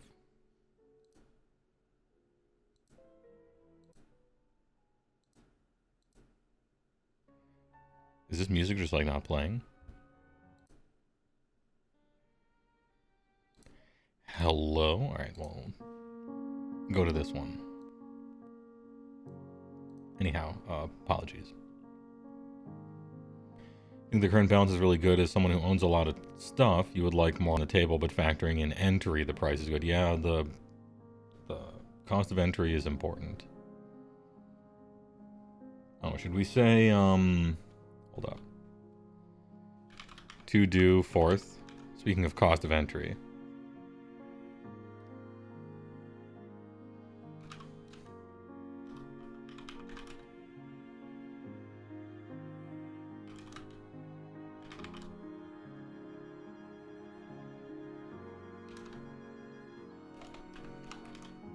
To make 1k good. So people can build their way up. I know that's what Path to Glory ostensibly tries to do, but... Friends have big collections, and 3k point games can sometimes feel like every square inch is either terrain or a model. Yeah, Morzakin. I've been to a few 3k tournaments now. I really like 3k tournaments. They're way more fun than 2k tournaments, but... Full disclosure, I play an army that scales very nicely. My army at 3k, relatively speaking, compared to all the other 3k armies, is way better than my army at 2k, relatively speaking, compared to all the 2k armies. So of course I would probably think that. But all the 3k tournaments I've been to use the old big table size. And I think that's probably one of the reasons.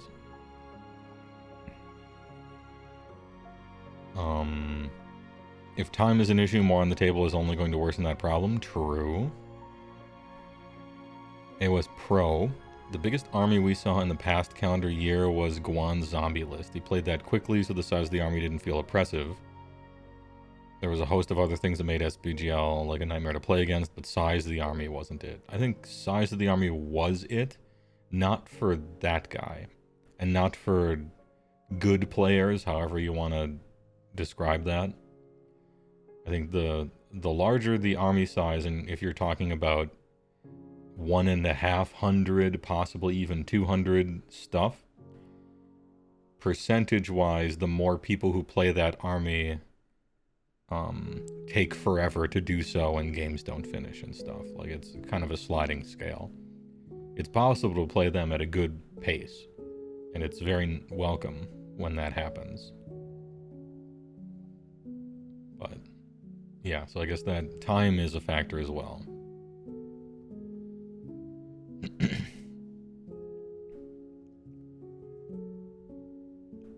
For once, it might be nice when building a list to put everything within reason you wanted in a list and realizing you have 100 points to spare. Oh,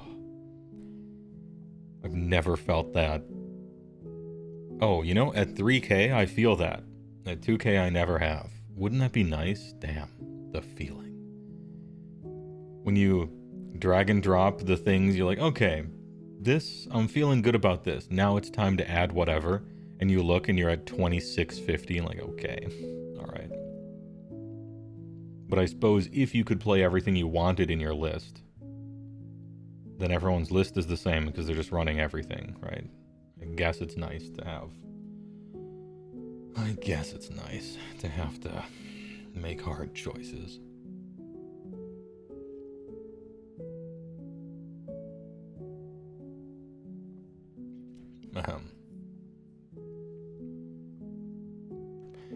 In an army where every unit is relevant, and you'd be able to build a working list. Instead, there are many unrelated units that got nerfed.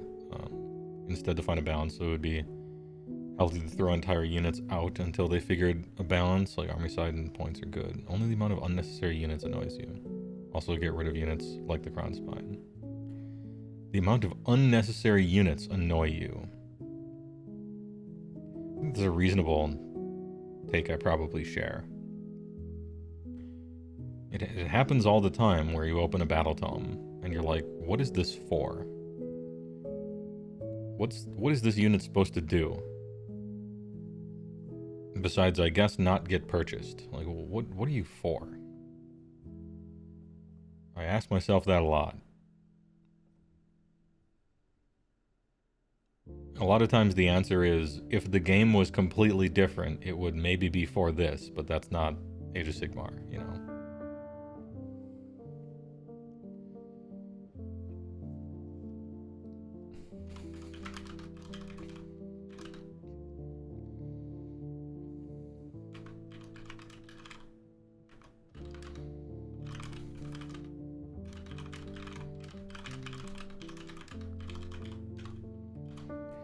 Alright, after reading through these comments, do you think this is fair? Army size.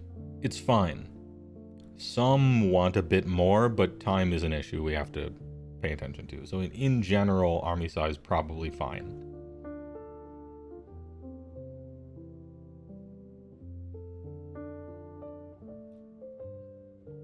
You'd need another car for Sylvaneth? Yeah, oof, right.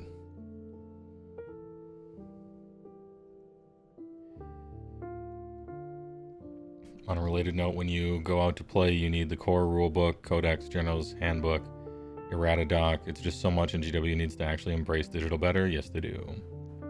Luckily, other people embrace digital for them, such that, you know, I use the AOS app on my phone, and then I have one sheet. One sheet. And then I'm good. But if you weren't ever looking for solutions, you would be carrying a bunch of books and apps and stuff, I guess. That sucks.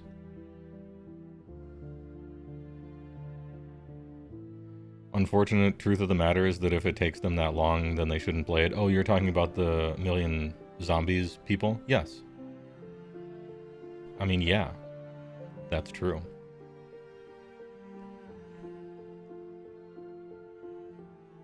I don't know that I have anything to add from that. Is there another side to the issue? You know, if you very can't play your army in even close to the allotted time amount for a tournament, then, like, essentially, you're rude. Don't do that. You know, pick something else. There's a lot of reasons people choose to or choose not to play something, and I think that's one of them. Why do you think I play an army with 7 models? because I am not trying to have my movement phases take forever. No thanks. Oh, but what if it's been your dream to play a carpet of zombies since you were a little kid? Well, then practice. Your way forward is clear.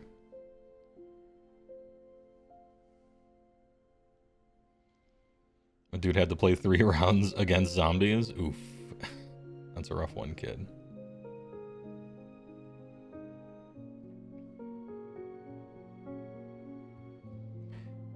Had 4-hour rounds at Worlds this year, but the 4th hour was your lunch, so best figure it out in 3, yeah.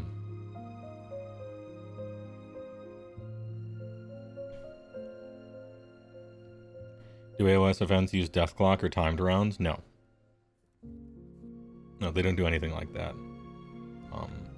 You have a certain amount of time to play your round, and then when that time is up, both players essentially collude and just about arguably cheat to figure out an unsatisfying answer to the end of the game. Because there's nothing... well, okay, sometimes there's official...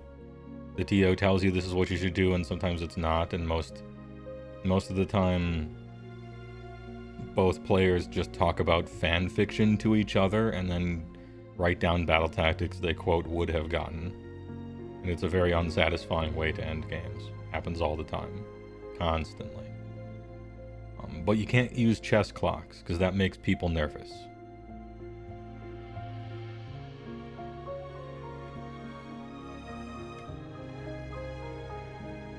So we're kind of stuck in a pickle until somebody figures that out.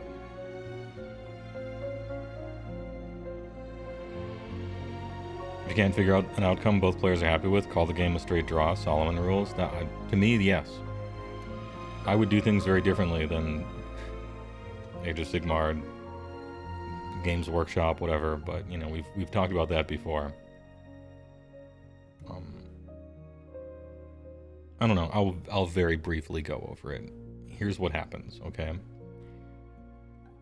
If you run out of time in the round, it is a draw. That's what happens. Unless the game's over. If you won, that's counted as a W. And in the score sheet, and what the TO has to write down, that they write a W. And then if you tie, alright, that's a draw, you write a D. And if you've lost, that's an L. And a loss gives you 0 points. A draw gives you 1 point. And a win gives you 3 points. And then that's the standings. As far as tiebreakers, there are none. There are no tiebreakers. Because there aren't enough rounds to determine a proper Swiss in any case. And so you're just given a trophy every 5-0, every 5W. You get the undefeated trophy, however many of you there are. 3 of you, 2 of you. Here you go. Everybody else, thanks for playing. Easy. Oh, how many battle tactics? I don't give a shit. Did you win the game or did you lose the game? I don't care how many backflips you did for battle tactics. Did you win or not? I don't care how much you won by. I don't care how good your opponent was. Win, loss, draw. That's it. I mean, you do strength of schedule for pairings, but beyond that, certainly not for standings. And certainly not to determine a winner between 2 ties. Jesus. No. Anyway, you do remember seeing Haywo chilling and walking around at Adepticon with like an hour and a half left every round? You were jealous. Hey, that was win or lose though. But, you know, I play that way and build my army that way because I want time to walk around in between rounds and take a picture of everybody's army. Go get a fucking bratwurst for fucking $9 or something. I don't know. I'm not trying to waste my time. I'm not trying to waste my opponent's time.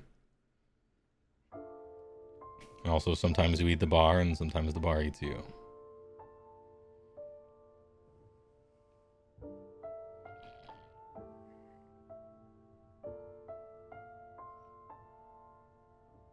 you've heard in German tournaments, they are using chess clocks. Yeah, some people are using chess clocks. I know that, like Worlds, I think, uses chess clocks. Masters, I think, does maybe. Generally, if the tournament cares about competition, they'll use chess clocks. Because it helps fight against slow play, which purposeful slow play is rare, but it does happen. And accidental slow play that screws people is absolutely rampant. And so the only way to ensure equal time is a clock. Surely it's fair for each player to have equal time. Do you deserve more time than your opponent? No. I don't know how they do it specifically. Like, what happens when a player runs out of time? Do they just lose the game? Or can they not, like, make actions? I'm not sure how they handle it, but it just makes sense. It's too sensical. But, like, to a new player who's already, trepidation, you know, I'm so nervous, I don't want to go to a tournament. The fact that there would be a chess clock there, it's going to give them even more anxiety over it, and it probably reduces the amount of people that would want to go to that tournament in some way. So that's a problem. And that is probably why it won't get universally adopted, but, you know. You can only take mandatory actions and save rolls and stuff. Okay, that makes sense. Yeah, and I'm sure there's a definition for mandatory actions. This is what we mean by that, and then everything's fine, yeah.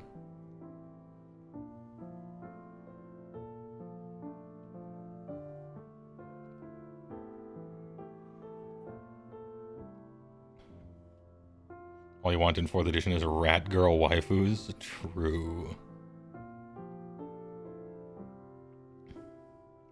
Running out of time can't be a draw. One player just spilling spaghetti everywhere can punish a competent one with a draw. True. If you each have time, I guess then that makes sense, right? If you're each using half the time, then whoever runs out of time, then you're only punishing yourself, essentially, which is fair.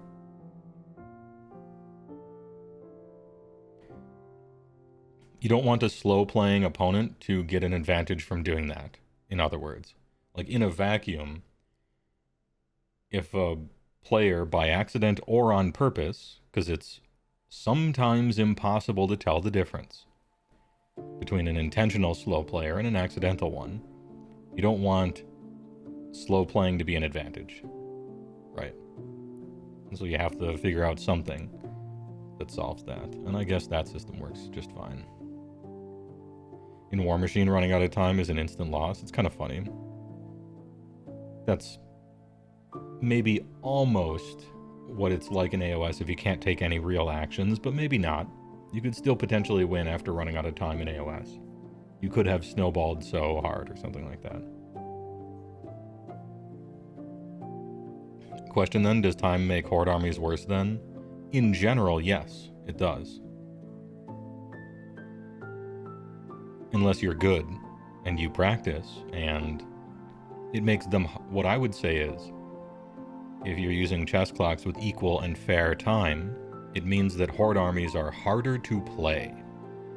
I don't think it makes them worse, I think it makes them harder to play. It's a challenge to rise to.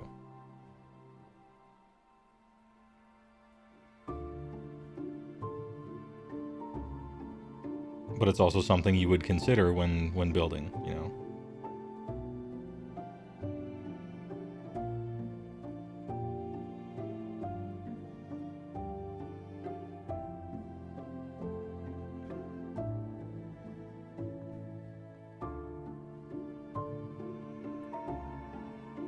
Maybe if you go over time, it's deducted from your final score rather than just ending it. I like the can't take any actions. I'm fine with that. If you actually run out of time, you simply can't take any actions, I think I'm fine with that one. That's alright. I'm either that or I'm worse. So for me, personally, if you run out of time, you instantly lose, or you run out of time, you can take no more actions. One of those two I kind of like.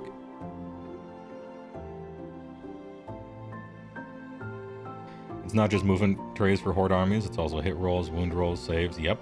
120 attacks, 5s and 5s, no rend. Sometimes it's not actually worth rolling attacks because it is just a waste of time. I've made decisions like that before.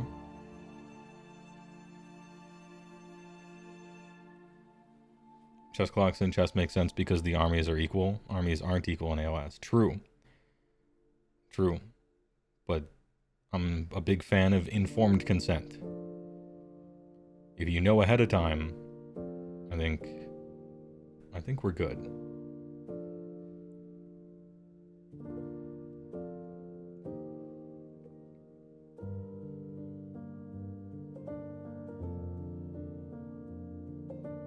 Also, I think the variance of play speed between two people is often greater than the variance in play speed between two armies. Maybe.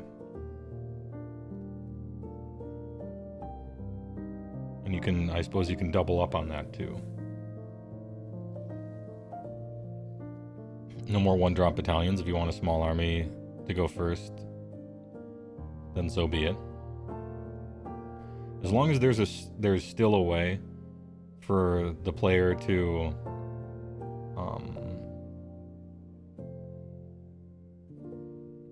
affect who goes first, as long as it's not random, in other words, I'm mostly fine with it.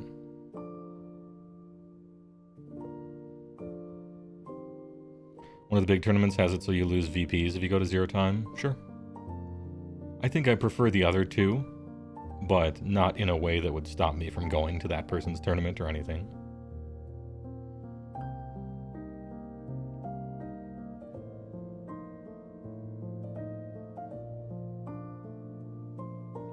Yeah, I prefer the hard...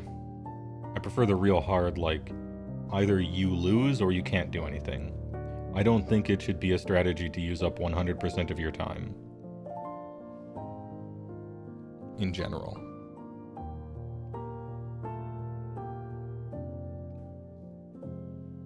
But, you know, you each get half, that seems fair.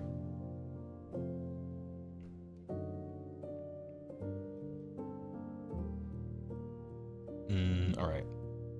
But that's like tournament structure, organizational stuff. I don't know that that's going to be in the core rules in any case. It's a neat conversation, though, which I'm interested in.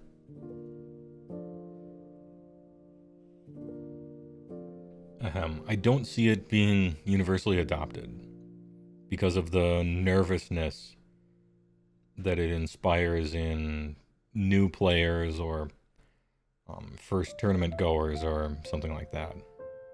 I think it maybe pushes people away.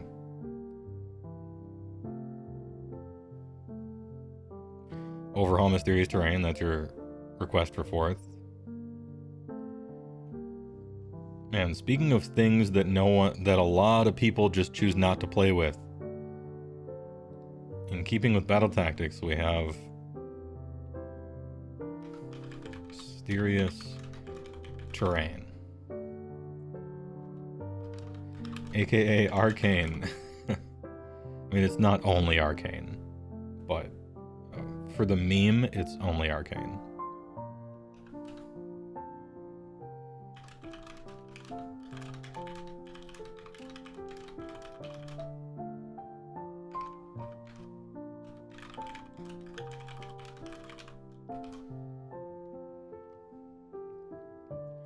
Mysterious Terrain. This is probably a lukewarm take, but I think we can get rid of Mysterious Terrain entirely. Because 90% plus players already have, even at tournaments.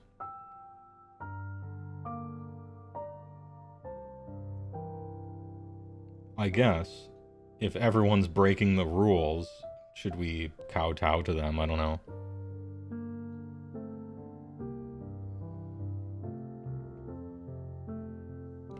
I think that helped you getting over Death Clock worries, is play practice games of the Death Clock, but keep going after time runs out, get used to it.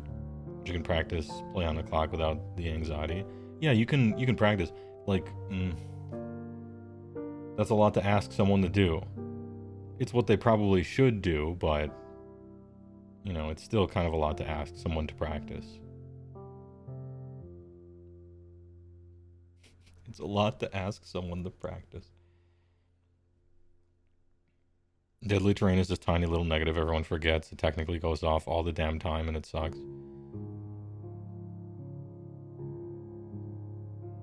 Maybe we just don't have chess clocks at the narrative event that tends to coincide the regular tournament. Yeah, I mean, I don't see a reason to bring narrative into this.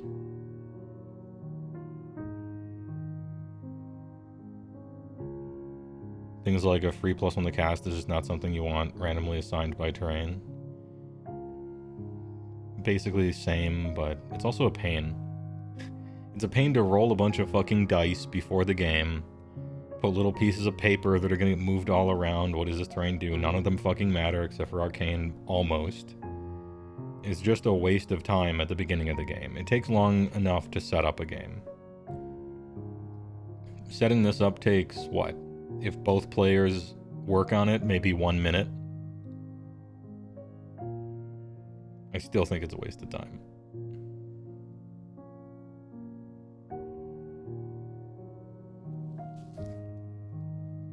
Everyone plays the game. When you go to a tournament, in every round, I'm not going to be the first one to ask if we're using mysterious terrain. If my opponent does, if my opponent's like, so we're using mysterious terrain, okay, I'll always say yes, and I'll always say okay. But it's like when you're a kid and you wake up and it's almost time to go to church and but your parents' alarm didn't go off, and so you're just quiet. You are not going to be the one to wake them up and so that they remember that you have to go to church on a Sunday. Like, you are silent. Don't ask, don't tell, all right? And if your opponent doesn't bring it up, I sure as fuck am not. And that's the game. That's the game every round of players always play with mysterious terrain. Please don't bring it up. I don't want to have to fucking roll for all this shit. And then they just talk about, oh, all right, so who's gonna choose a table side? Yes.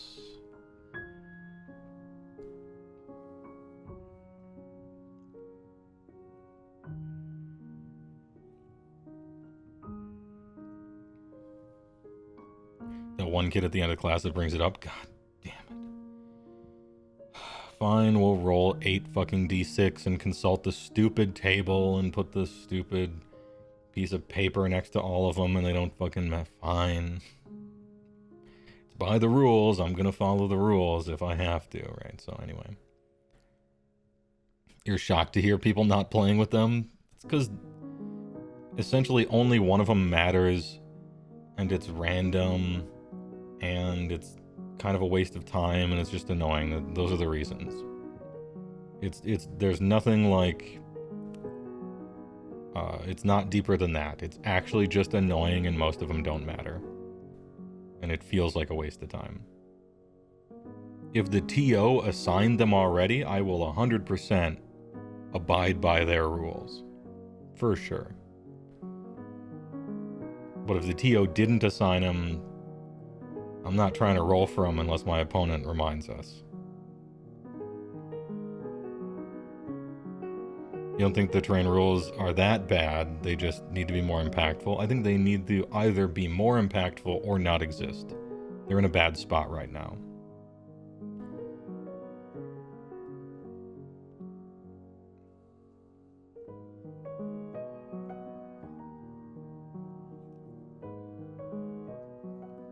Devil's Advocate, why stop at mysterious terrain? Why not ignore other stuff that players find annoying or don't like? I guess because no one does. Somehow in the zeitgeist subconscious of all the tournament players, everyone has just collectively decided to tell mysterious terrain to fuck off as pointless. And every other rule, everyone follows lockstep immediately, yes sir. That's probably an unsatisfying answer, but that's like the reality of it. Somehow, everyone in the deep monkey brain is just like, fuck this shit. But everything else, oh yes sir, right away sir. No, can't not do that. That would be cheating. We gotta follow that rule. Gotta follow every single rule to the letter, for sure. And then roll for mysterious terrain. Ugh. I can't explain it. That's how it is.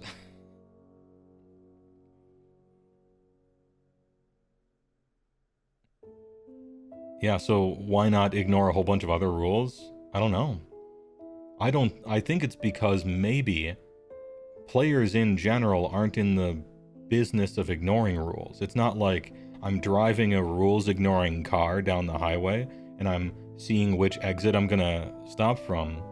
I'm driving a rules-following vehicle, and I, like, run over a pothole, and that was mysterious terrain in an otherwise 100% rules-following experience. I don't know. I can't explain it. Because if you bring up any other rule, I'll be like, don't cheat. You know? If you're like, do you use battle tactics in a tournament? Yeah. Hey, your guys say they move 10. Do you move them any farther? Nope. In fact, very often I move them back a little bit just so I'm not accidentally, you know? Every time anything is ever in contention, I ask my opponent before I finish, like, does this look right to you? Do you think this is okay? Do you agree that this is 9? I would have had to move over that, so I'm gonna dock myself 2 inches, even though probably I should dock myself only 1.5, just to make sure that I'm not even coming close to doing anything wrong. You know, rules question comes up. I think it works like this. But let's check, because I want to make absolutely sure we're following all the rules. That's me the entire time, 24/7. Except mysterious terrain. I'm like waiting for someone to ignore it so that I can too. So I don't know what the difference is.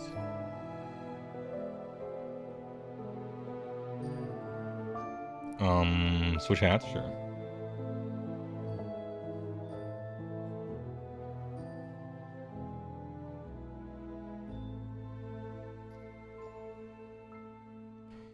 You think it's an incorrect answer, not unsatisfying. Every round at Adepticon, which by its own admission isn't looking to attract comp players. Your opponents were asking you to use Mysterious. They even asked more there than they did at Worlds ATL. It was almost bizarre when you sat down to review it after the fact. Yeah, every time my opponent asks me about it, I say yes. Because obviously you should. You should follow the rules. You know? I'm never saying not to do it. It's just, I'm psychic. That's the real answer. The real answer is my brain has psychic powers, and as I'm sauntering up to the table with my Doom hoodie and my fucking hat that says big on it, I enter a psychic reverie with my opponent, and I can feel in my being when they at their core don't want to use mysterious terrain. I know it. I can see everything. And then we both just move on.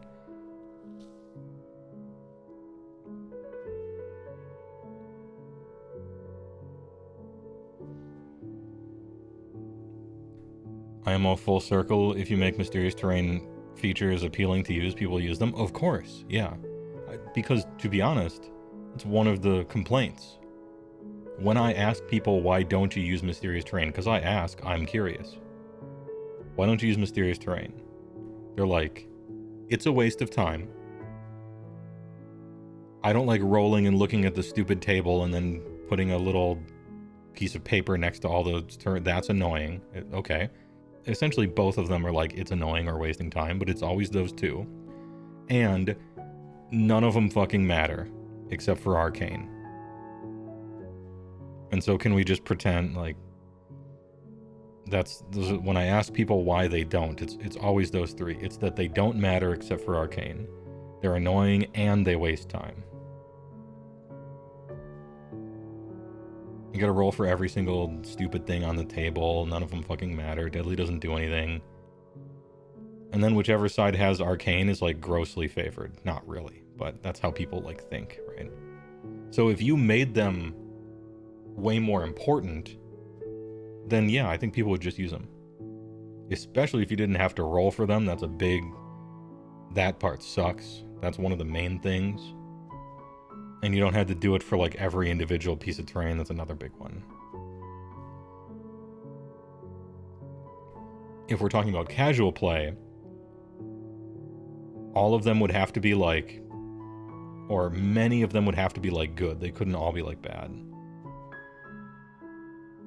Because if they're all bad, then casual players are never going to use them. They might not anyway, though.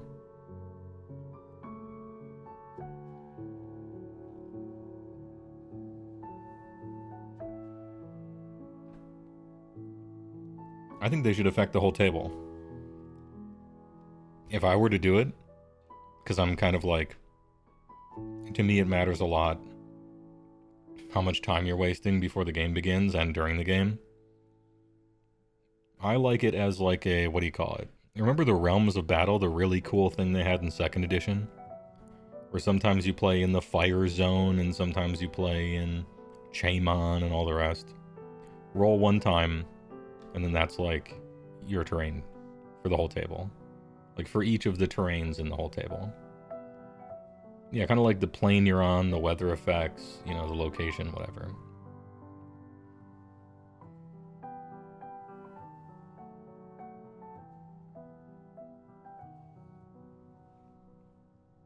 But either way.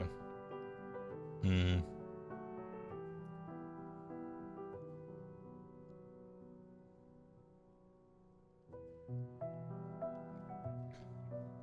I talk about responses already? This is probably a can of worms. How do you feel about in response?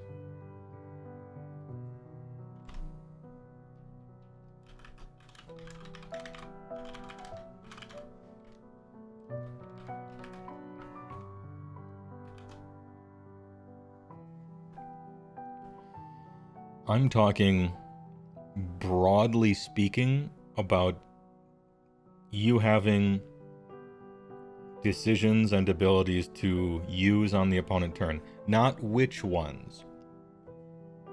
Don't tell me about how much you hate Unleash Hell. I'm just talking about conceptually.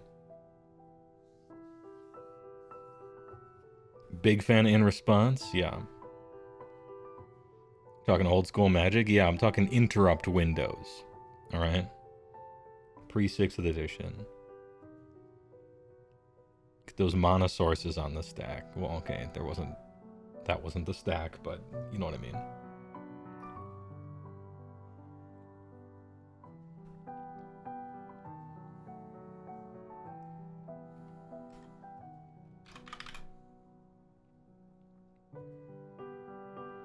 We're talking polearm mastery and holding attacks. We're talking hold the action. We're talking Palladium Rift simultaneous attacks.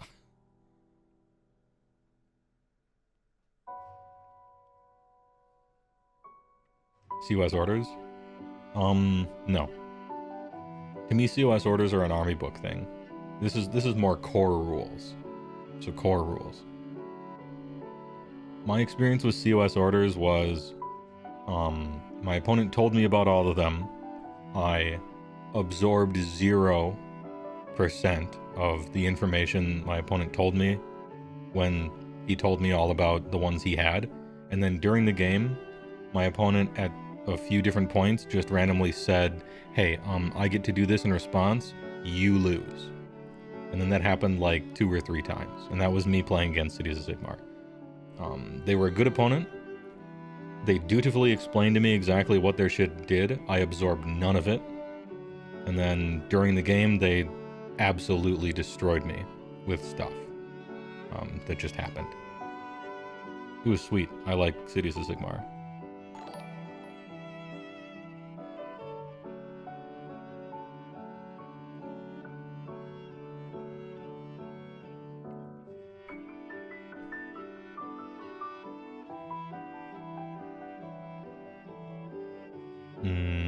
Drehan, thanks for the follow. Anyway, I suppose we can get everybody who likes these right. Why is playing on your opponent's turn at least a little bit good? Because in response is fun. It means you have a little bit more of a direct answer or interaction. There's more interaction. People say they like interaction, right? Everybody says interaction's good.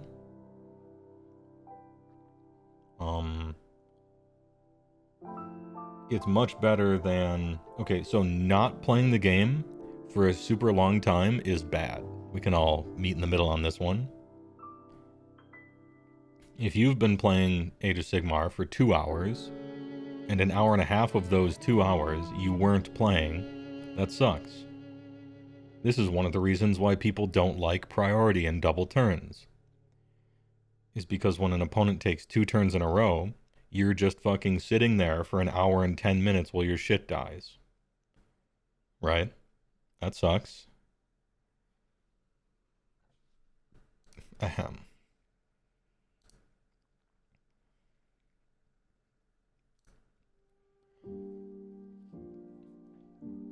Wouldn't it be cool if you could do something?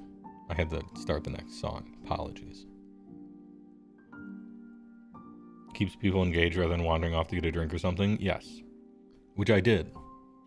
There was a local store in Milwaukee I used to play at in first edition. And if my opponent won a double turn, I would actually leave. And there was like a 7-Eleven connected to it, and I would go and I would get a pack of Marb Reds, some coffee, and a sub with fucking giardiniera sauce all over it, you know?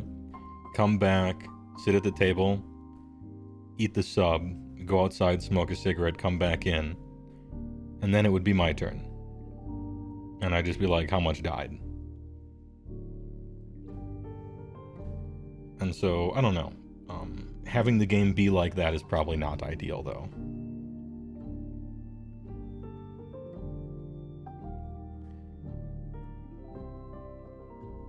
You've heard people say that being able to leave the table for 45 minutes is a plus.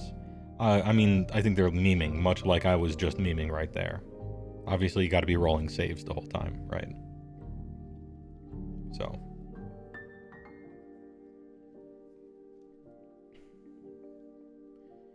Do we want more? How do you guys feel about more? Right now, core rules-wise, actually this thing... This is probably a better thing to look at, to be honest. In the hero phase of someone else's turn, you are using a heroic action, and possibly countering spells.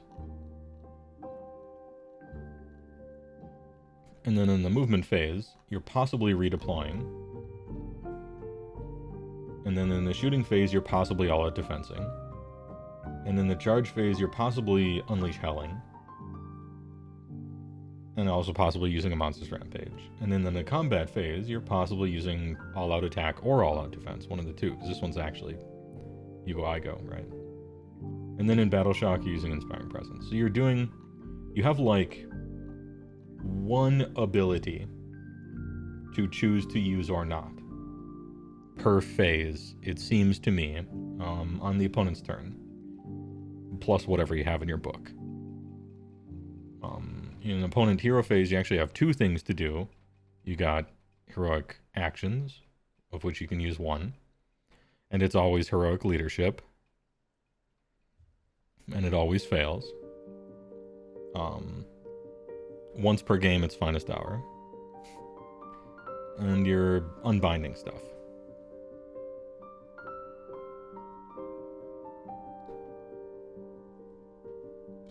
Good idea.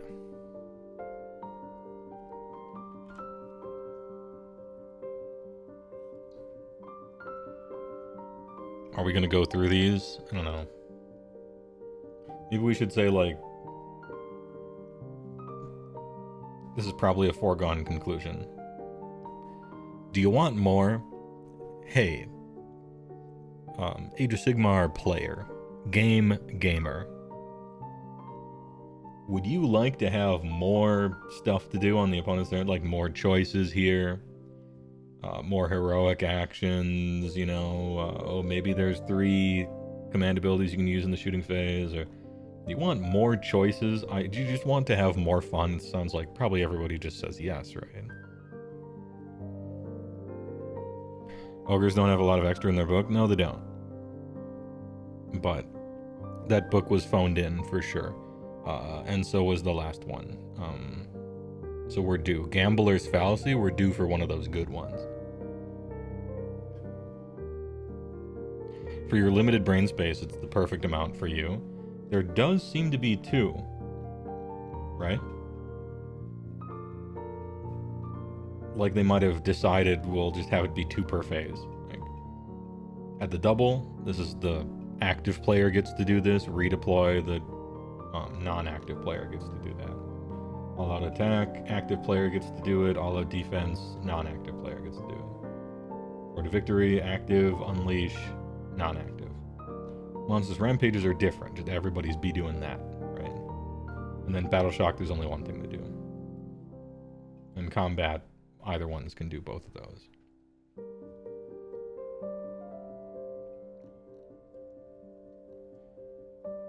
So essentially...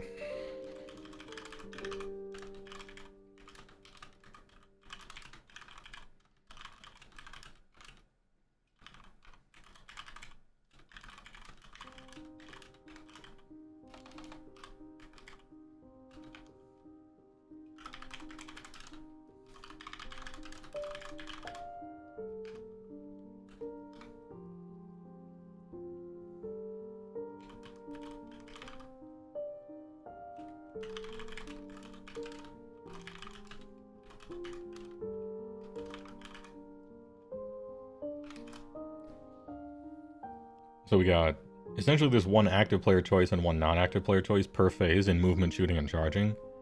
Monster actions, everybody does it. Heroic actions, everybody does it. And combat. Meaning like in combat you can choose either of the 2, but in shooting you can only choose one, essentially. Blah blah, so. I think mental load-wise, I suppose you could add more. Where the active player gets 2 choices and non-active player gets 2 choices. I don't think you could just add 1, because it seems like they're splitting it between active and non-active. So if you're going to add something, it would probably be 1 each, maybe.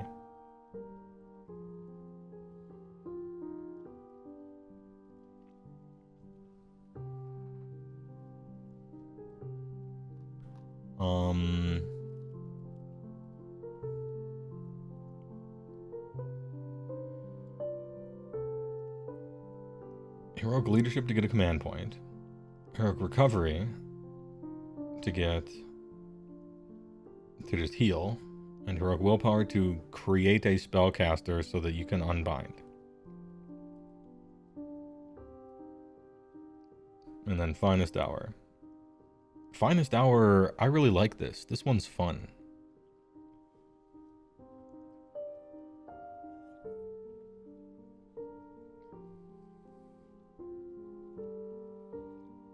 Heroic Willpower seems like copium.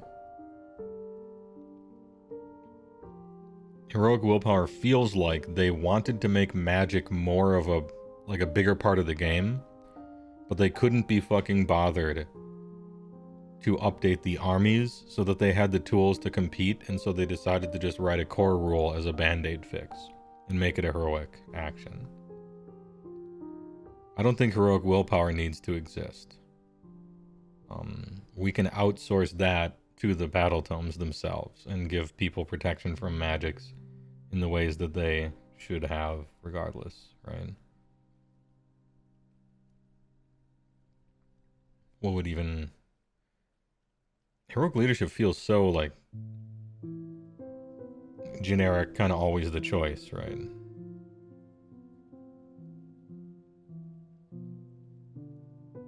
I think I like heroic actions.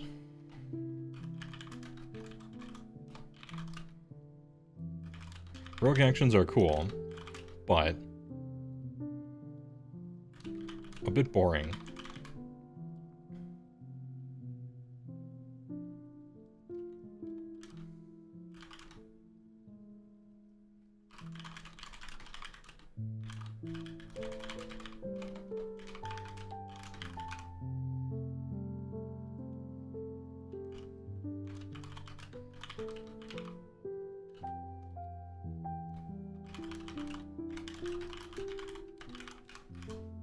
I'm thinking about, like, minute ways to speed up play, and I feel like how this should work, how this should function is heroic leadership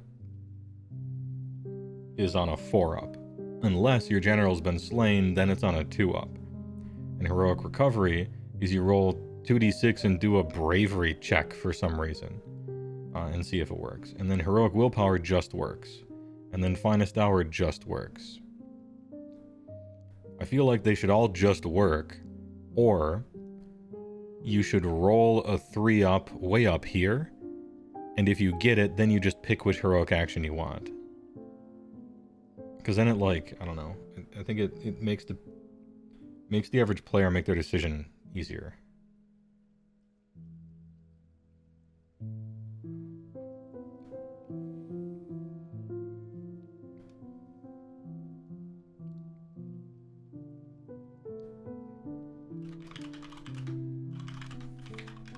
Or they just work. Can they just work? Is that fine? Must we roll for everything? Maybe. It's a Games Workshop game. Your turtle whiffed all the rampages today, failed to roar at Catacross, and did 1 wound each time on Mortex. Ah. It do be like that, though. Speaking of must you roll every time, sometimes you do. It's a balancing factor. That's what they do. A big way they balance the game is making you roll for everything.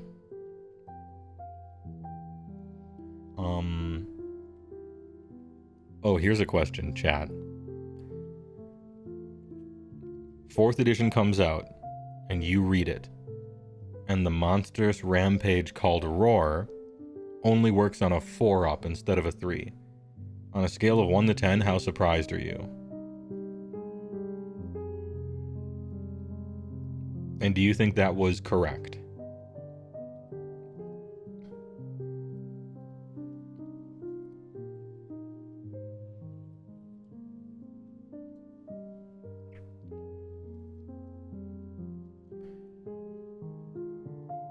You play Slays the Darkness, you could care less, get fucked everyone else. Good one. True, actually, right? I mean, here's the thing, like, Roar's still the best. It just fails way more often, and that sucks, right? It's still the best monstrous rampage, and you still always choose it, you just fail more often.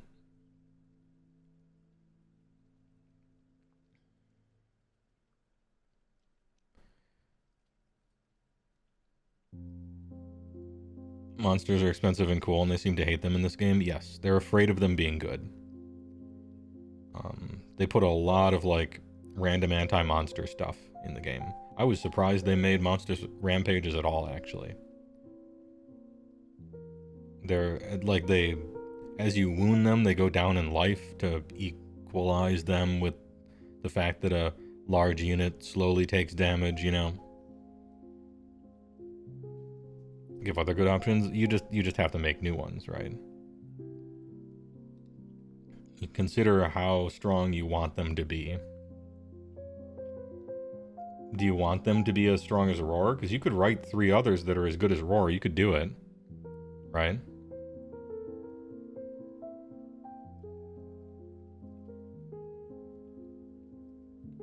You could just come up with something.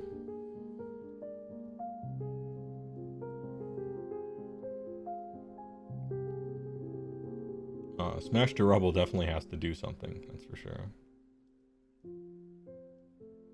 Roar's just the best out of all the basic ones. It's also the best out of almost every special one as well, across the whole game. There are a few where that's not true. I'm thinking of Frostlord on Stonehorn's Overwhelming Charge is better than Roar a lot of the times. The Gloomspite gets one is better than Roar sometimes.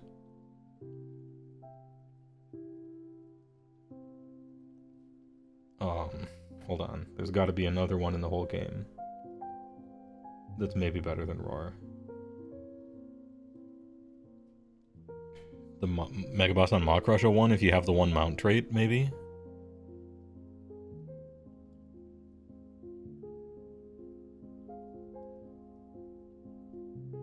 Oh, yeah. Sylvaneth. Fight last. That one. Fight last stomp. You are right. We got maybe 4 out of all the custom ones. Wait, do Beasts of Chaos have good ones? I don't think they use any monsters in any of their armies, so maybe it doesn't matter. But maybe technically some of them are... The -2 bravery one, yeah, good one. True. Big true. That's way better than +1 rend. Yeah, fight last opponent turn. That is a good one.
City's double roar is better than Roar. True, yeah. Yeah, you're right.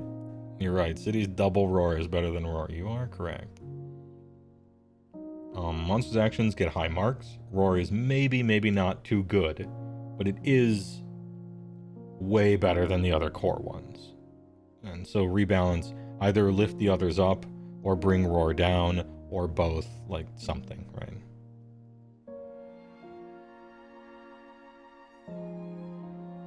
Problem with Roar being too good is it is the unique thing monsters have going for them. It's like Brainstorm is too good for Legacy. I think I agree.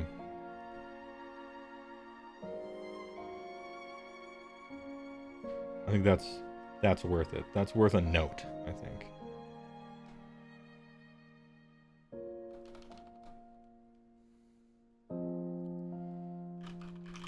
Whether Roar is too good is muddled by the fact that monsters have value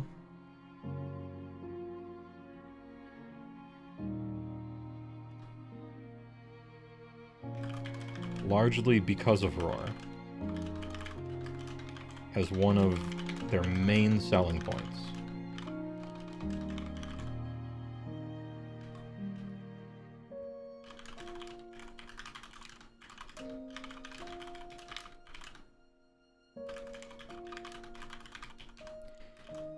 In any rebalance, this would need to be carefully handled.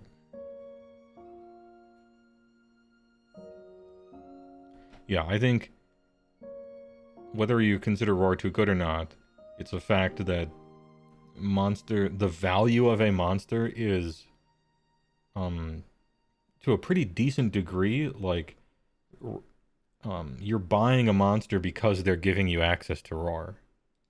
And what the monster happens to do, it's not secondary to that, because that would be taking it too far. But a high percentage of their value is in Roar. And if they balanced Roar, so let's pretend Roar just sucks. It's a 5-up now, right? Then a lot of monsters just lost their job, you know? And she took the kids. So that's a concern as well. That they need to be careful with that one.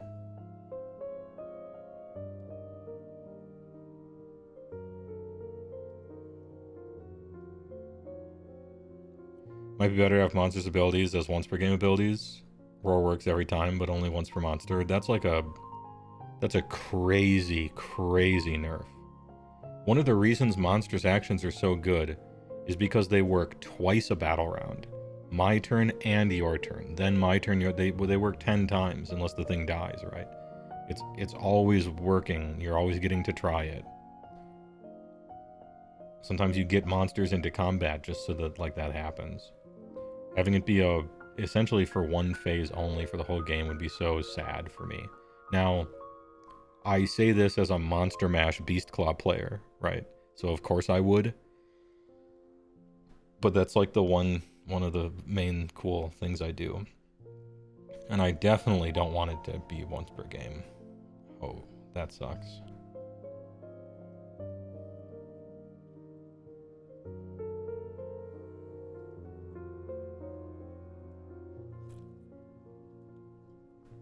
Ahem. I mean, I could see them doing that. I just don't like that. Monsters go from bad to decent based on roar?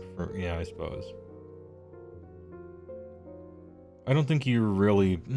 I don't know. I've watched people build armies, and I have heard them work through it out loud in their head, where they're like, well, I guess I'll take this. I mean, it kind of sucks, but at least it has roar. I've heard that like so many times. I think that really does go into the calculation.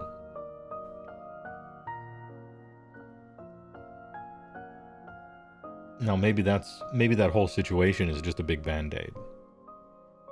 And to be clear, it is. A lot of this core rule stuff is noticing systemic problems with 100 war scrolls. And instead of fixing that, they're like, well, couldn't we just write heroic willpower and then we don't have to? Couldn't we just give every monster roar and then all the sucky monsters, maybe you play them now? It feels like a lot of the core rules choices were like, we could fundamentally fix all this stuff that kind of sucks. But that's too hard, so we'll just write a core rule that band-aids it.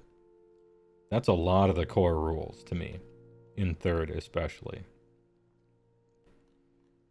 Like generic artifacts. Why do you need generic artifacts when every army has access to their own? It's because at the time, every army didn't.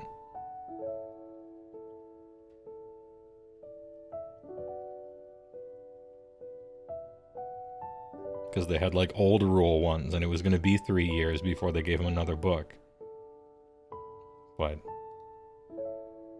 I don't think we need to hear my when a new edition comes out, if every army doesn't have new edition rules, then you failed as a company or something like that. I'm not trying to do that thing. Force multiplication is so much weaker on monsters, they have to take away from other units to even the playing field.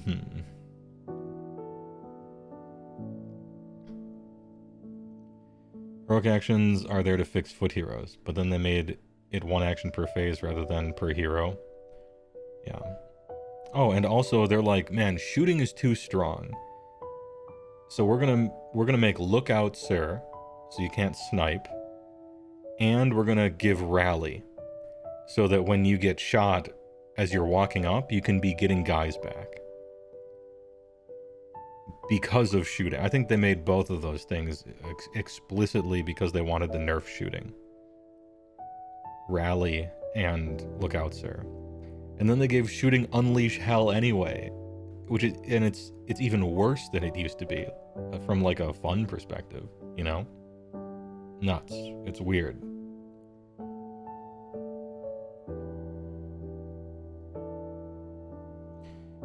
You got here not long ago. It says Senior Jackal. Do you think they'll go to the 40k route of, I don't know. I don't know what 40k did. I don't play that game. And I kind of wish I did, because so many people bring it up when talking about rules that I wish I played it just so I would understand what people were talking about. I I'm not doing this in a dismissive manner. I just actually don't know what 40k rules are. And I don't know what they did to them, so I can't, like, I don't know. I've heard people complain about Psychers or something in 40k, but I don't know the relevance of it. 10th Ed basically removed Psychic, which is 40k magic, basically. Okay. But what did it like actually do? Was it really close to what AOS is now? Like in 9th edition, did you have like a hero phase and you got to use your Psyker powers like magic, and then was there like a counter spell thing? Was it basically the same? 9th Ed was like magic. It was very similar to what AOS is now. They kind of turned psychic powers into shooting attacks. Okay.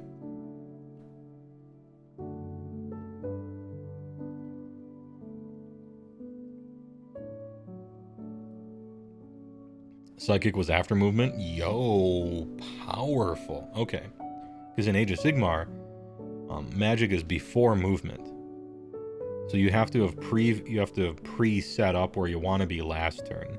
And it's risky to get into range, you know. And so these are like the balancing points of it. Now magic is just like a magic gun, and it's got, oh, okay. Tell me if I have this right. So now what they did is, after movement, there's like a magic phase.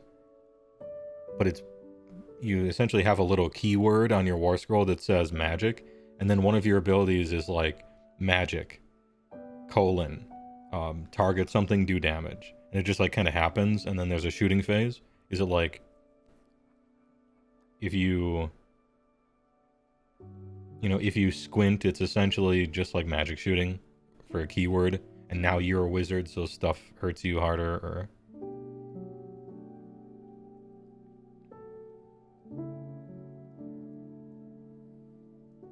Oh, it just happens with shooting, okay.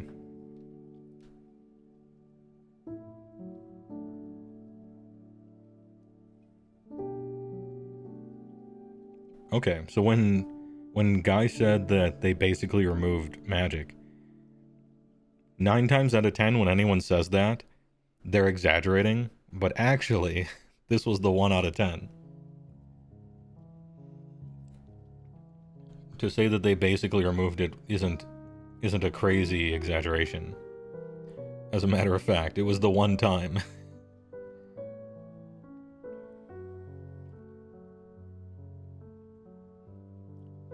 I don't see them doing that, even if everybody loved that. Let's say that's a popular decision, pretend. I don't think they would do that in Age of Sigmar. Just because of what type of game this is. You know, it's... what do you call it? It's like plane chase, or, I mean, not plane chase. It's like, plane hopping,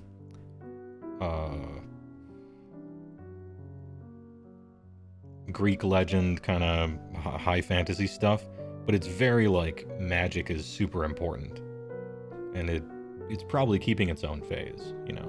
I don't think they would do that to AOS. Some stuff is probably like representative of it. So for instance, in AOS they made endless spells. They made models. Well, they didn't. China did, but you know what I mean. They made endless spells, you know. I feel like magic is a big enough part of the game that they wouldn't get rid of the phase or any such.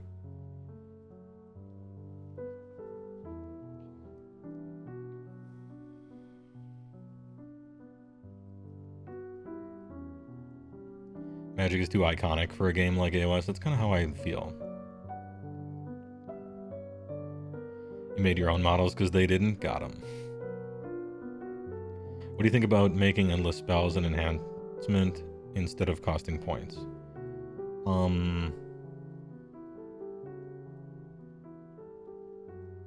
So everybody gets one, essentially. Because it's an enhancement and you always get one of each type.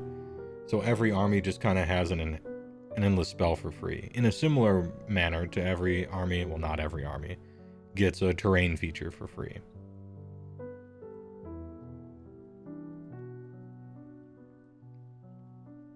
I don't know. I'm of two minds about it. So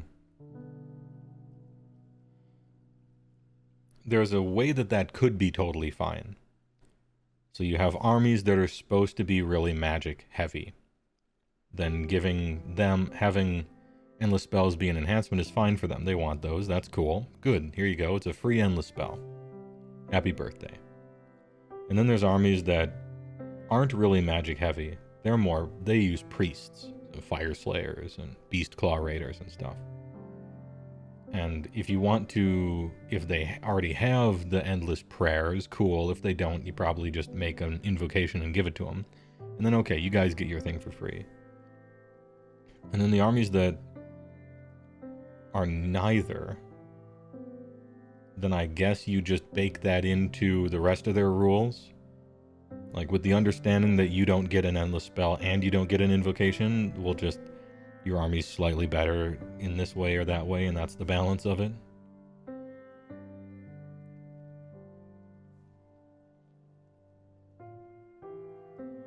I don't know. I don't know if I like the enhancement system. I understand the enhancement system very well because I've played the game forever, but I think it's a challenging thing. I just think it's explained poorly. Maybe it's not that I don't like the enhancement system, it's just not explained well. And I'm not just parroting other people's complaints, it's like people ask me questions about the game, and one of the most common questions has something to do with how enhancements work all the time. So I think it's probably just an explanation problem or something.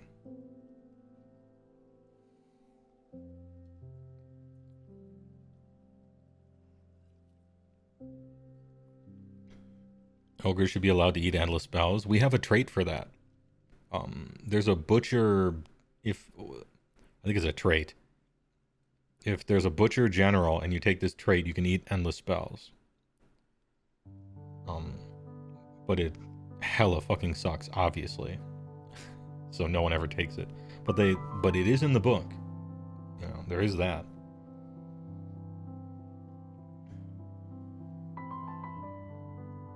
You had the problem with understanding enhancements when you started. It's not complicated. It's just explained poorly, that's all.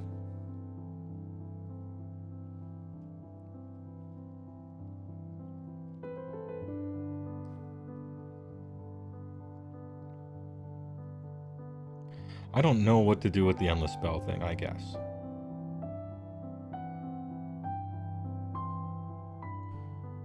I don't like that they cost points. But I can't think of a better system. I don't think they should cost nothing, because they would have to rewrite every single one, because some are better than others. And that's fine if they cost different points, it's not fine if they don't, right? Can endless spells just exist as a unit attached to a mage character? I brought that up a year ago or something as like a thought experiment. Like, could we invent an army where you are an army of endless spells who have gained sentience? And so most of your troop choices are endless spells, and then you get special ones.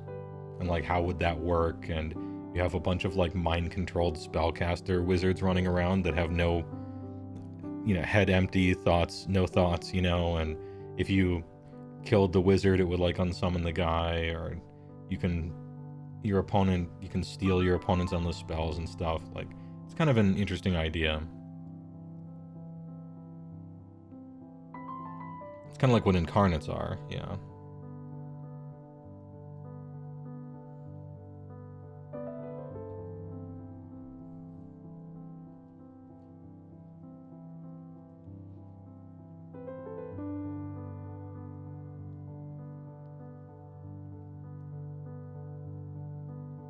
The optimistic plural on incarnate? I certainly hope not in that way.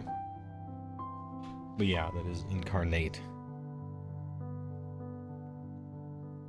Oh, hey, it looks like we only have like an hour or more left.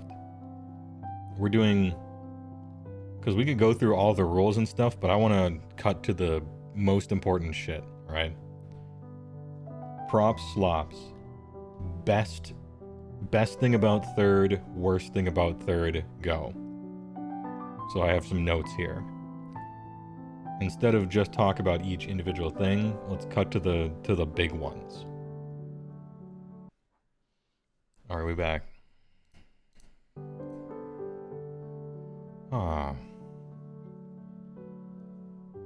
Nice music returns. Alright. Third edition battle tomes have done a very good job at creating thematic rules for almost every army. That's your favorite thing about this edition.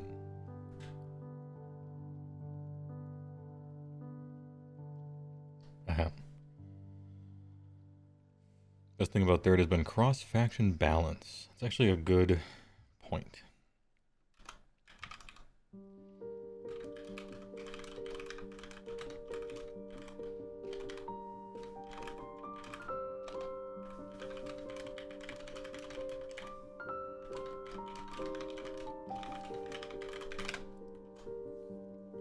Cross-faction balance has been inarguably better than ever. By a long shot, probably. That's big, Mike Genie.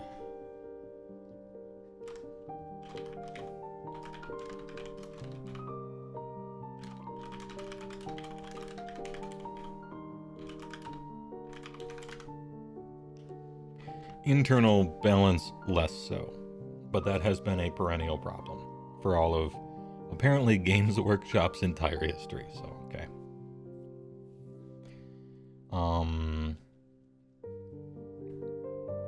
Best core rules, worst faction rules, just happen not to like how many armies work. Best thing about third, secondary objectives. Worst thing about third, secondary objectives and or 1-inch range melee weapons. Can we say 2-rank fighting? When? Can I summarize? 2-rank fighting when? We beta tested that in a season or two. Universally loved. Best and worst thing were secondary objectives, yeah. Best army diversity and balance, worst internal balance, yeah, true. Arcane Tome, best. Anybody can give +1 save, worst. Anybody can give +1 save. Shall we say...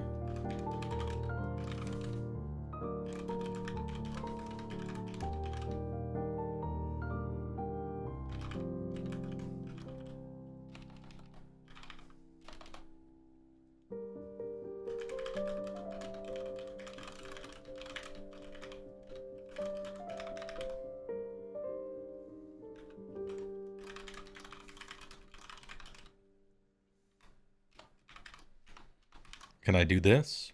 Is this okay? Arcane Tome revealed a flaw in most artifact sections of every book and most hero war scrolls. Also Mystic Shield OP.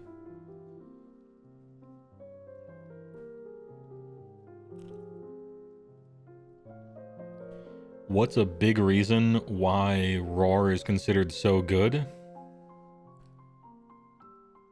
It's because all-out defense is so good. Right? Roar's power level is entirely reliant on how good the command abilities are. And they're real good. Particularly the defensive ones. Worst part of the edition has been coherency rules. Coherency still a sticking point.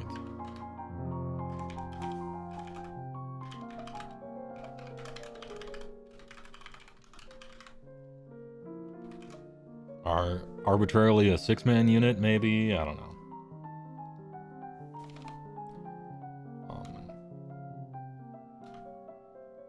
11 or more. Whatever. It seems like that the number they've landed upon just isn't quite right yet. Best, many of the armies being genuinely interesting and getting rules that actually suited them and made them feel unique, even when poorly balanced. Worst, all the GHB seasons. Just all of them. I'm glad somebody had the courage to say it.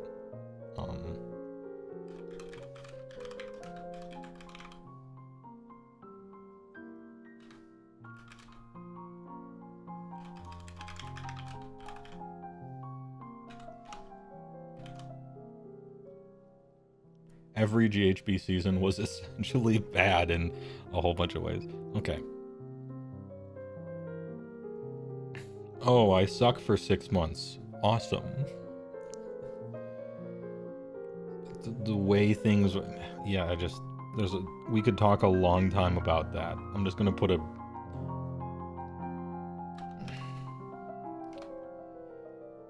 It's a real fast elevator pitch.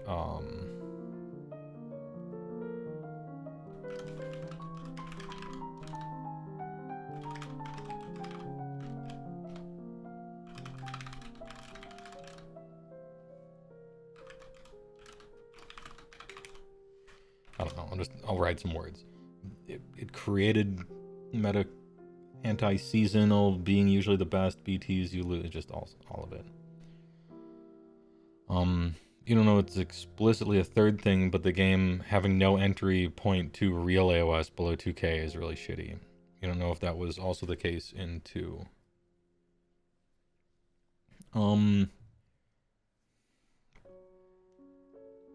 Even though it's probably not unique to third, I think it's a problem with the game. It just is.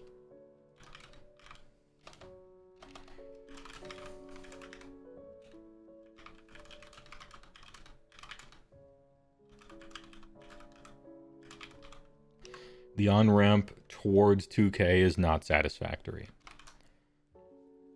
I don't know if this, Mike Genery, I don't know if this is the case in 2nd edition. And I don't even know if it was the case in 1st. I imagine it was. The thing is, I started the game in 1st. I noticed that it was a 2,000 point war game. And so I got 2,000 points and started playing the game. I had no interest in playing something that wasn't the game. Like small parts of like 1k, 1 point, I don't care. I want to play the game, you know?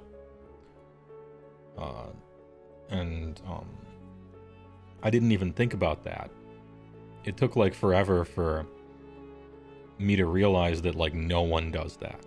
And probably the vast majority of people are like playing 600 points, doing a growth league path to glory, 1k. Everybody's doing all that. And to me, like, I don't know if it was because, I guess I don't know. But I approached the game and I'm like, yeah, this is a 2,000 point war game. All right. I'm gonna get 2,000 points and play the game, you know? Yeah.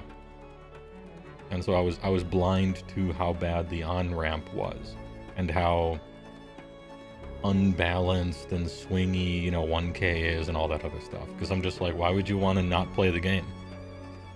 You know?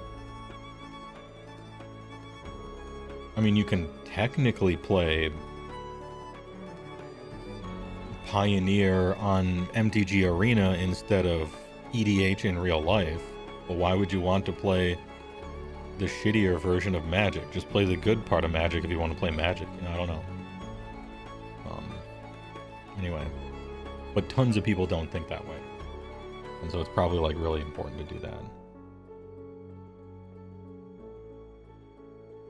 Make small games viable. How about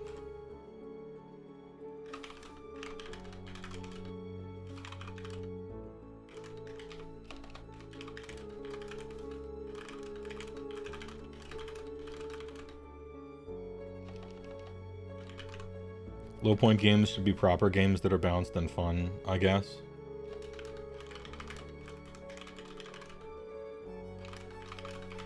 Without sacrificing how good 2K is. Because there's...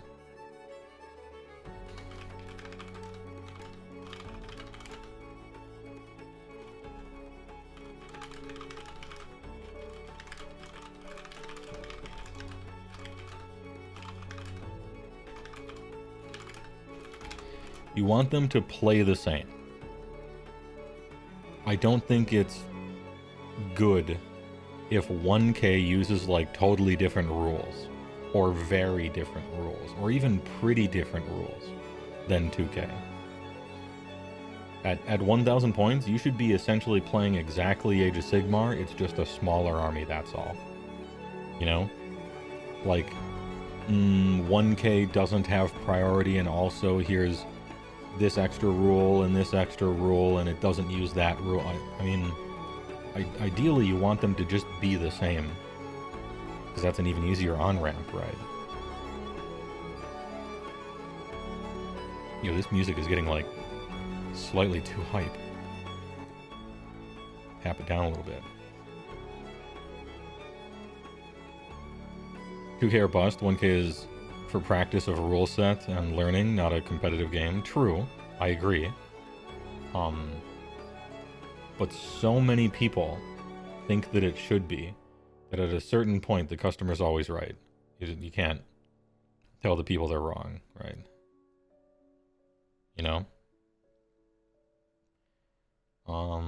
What's a good way of describing this? Yeah, I guess it's like Magic the Gathering and MTG Arena, you know? Magic the Gathering is an awesome game. MTG Arena is trash. Like if someone wants to start playing Magic, I would actively suggest they avoid MTG Arena.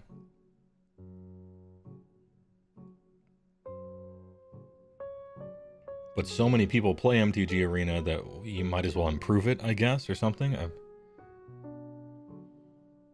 don't think spend $600 or don't bother is a great approach for the community? That's how much the game costs. You want to go skateboarding, you buy a skateboard for $100. That's what it is, you know? It's like, I don't know, man. I love skateboarding, but you gotta make skateboarding with 2 wheels and exactly half of a skateboard viable. I mean, that's not the game. That's half of the game. I don't know. I mean, I get what you're saying, but also that's the cost of the game. You know, that's expensive. It's an expensive game. You know, you want to play basketball, you have to buy a basketball. You want to fucking, I don't know, you want to be a car racer, you got to have a car.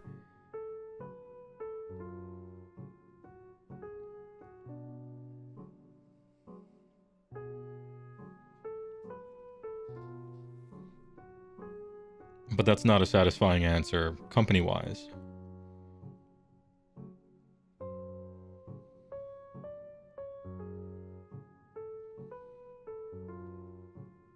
You kind of need a local scene for that easy on-ramp. You do, yeah. That's true.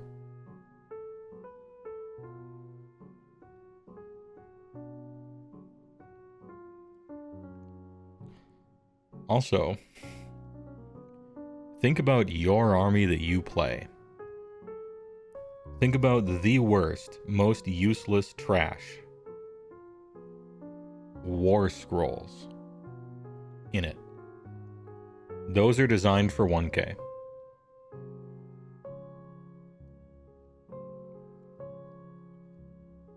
The 200-point random hero douchebag and his 2 friends, looking ass, shit abilities, you know, like that stuff. Those guys are like designed for 1K. Probably, right? Or a large percentage of them probably are. You ever look at one of those war scrolls and you're just like, no one would ever want this. This is not made. It's like they designed this for someone who wasn't playing AOS. True. They were probably designing it for Path to Glory or 1K or 600 points.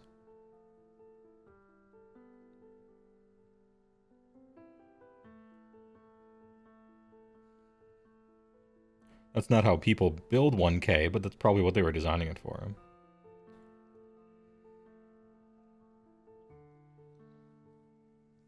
There's TTS, which you wished was more popular. Yeah, I'd always tell people to try before you buy.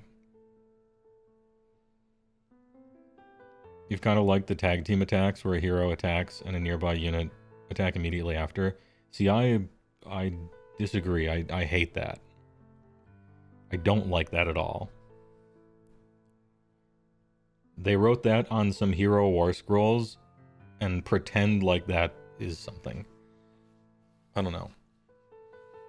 To me, it's like, I wish these foot heroes did anything.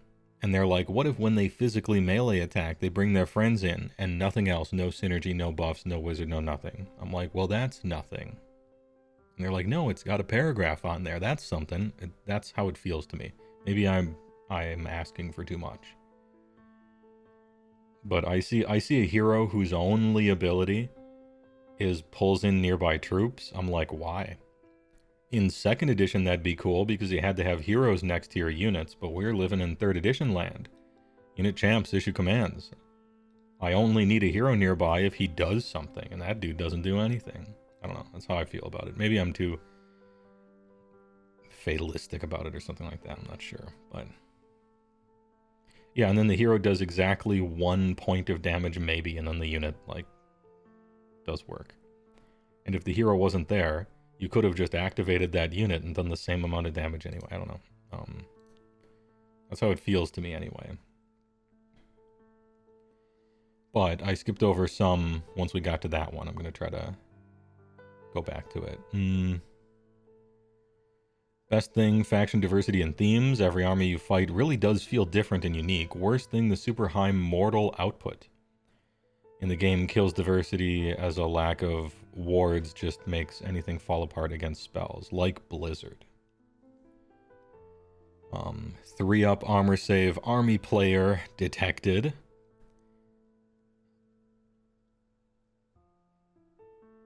But I see that complaint a lot from people who have high armor value armies.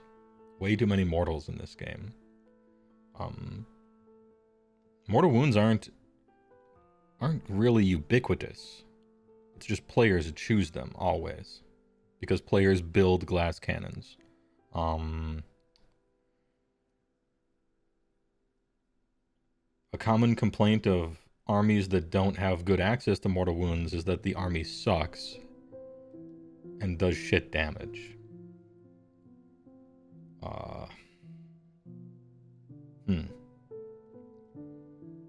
Also, Mystic Shield giving +1 armor and all-out defense getting +1 armor.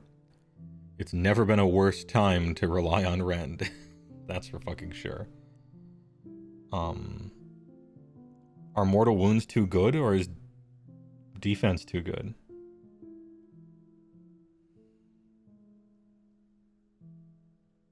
I'm not sure. I've heard people complain that there are too many mortal wounds in this game for 8 years. And there's never been fewer mortal wounds. And it's not even close than right now. I suppose that's no reason to talk about whether or not we should reduce the number. But it isn't even in the fucking stratosphere of as close to the number of mortal wounds there were, especially in 1st edition. And then 2nd edition had fewer, and now 3rd has the least.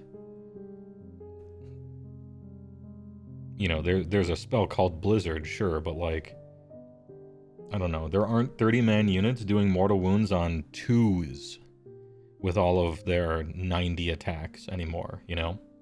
I don't know. There's no Goutfire Scorches any longer. Maybe people just weren't playing before then.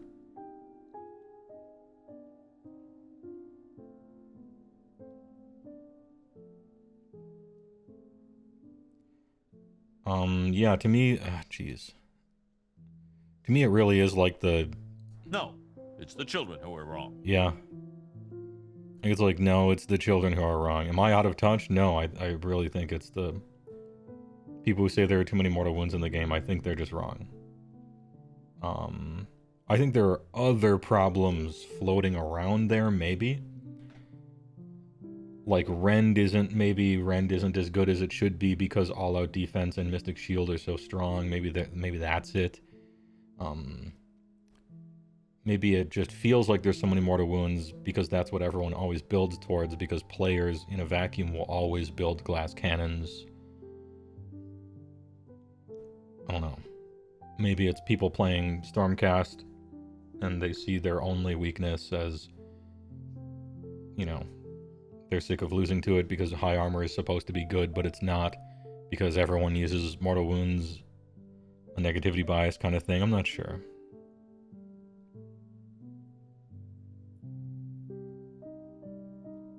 I guess I disagree that there are too many mortals. There's some other balancing thing feels a little off in and around that problem, but I don't think it's too many mortals.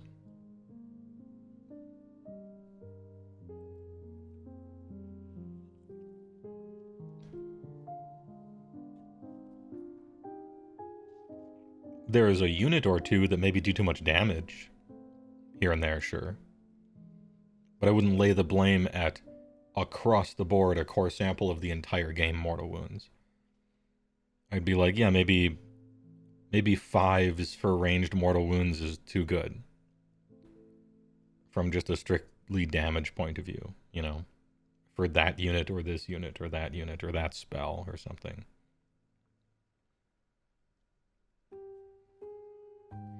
Luro bows are too expensive to be good now. That's what happens when you balance with points.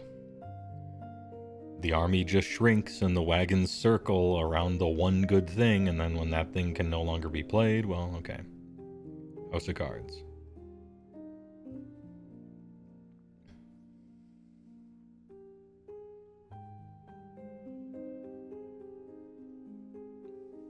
So like, too many Mortal Wounds might be a complaint. I think my counter complaint is All Out D and Mystic Shield are slightly too good. Or if you prefer, Rend isn't quite good enough, and the reason might be because of that or whatever.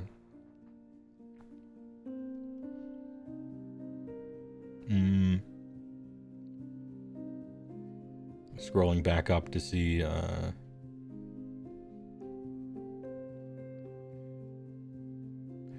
best number of reinforced units, worst power creep, causing factions to not army build in a lore way because points. People will always do that. That's how people play games. Most people like to optimize by copying stuff. It's a game. You want to be good in the game. You're lucky to get anyone giving a shit about lore at all ever anyway. Maybe I'm trying not to be doomer about that. I don't even think it's a bad thing.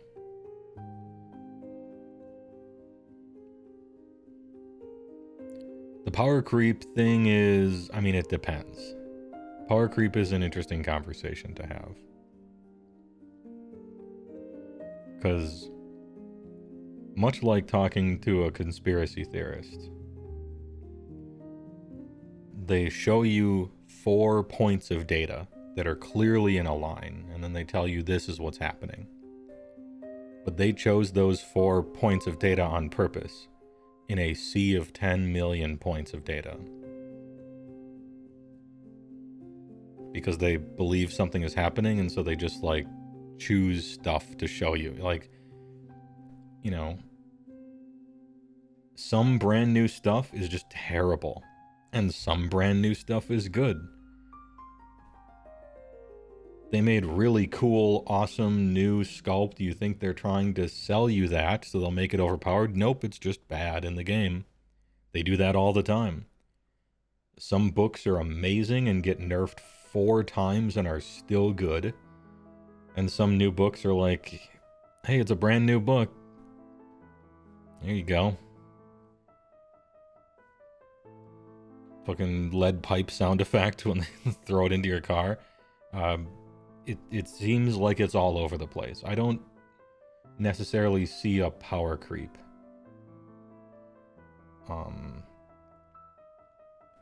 I see the randomness of electrons and the universe, I guess.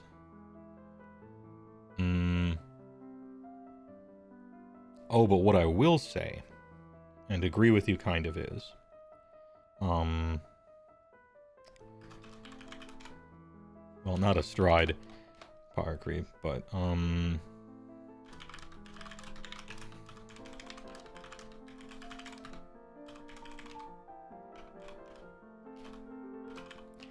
it's kind of like, it's not power creep, it's feature creep. A little bit. I put an esque. A little Esquire at the end of there. Because what is true is the first Battle Tome released for a new edition always has the fewest amount of everything, and 1 year in, they came up with an idea that the game should just have, or a brand new type of ability or keyword or whatever, and then all the Battle Tomes just start having that out of nowhere, and the ones that came out before it just don't, because they're just doing it, they're just making it up as they go, right? So that kind of thing does happen.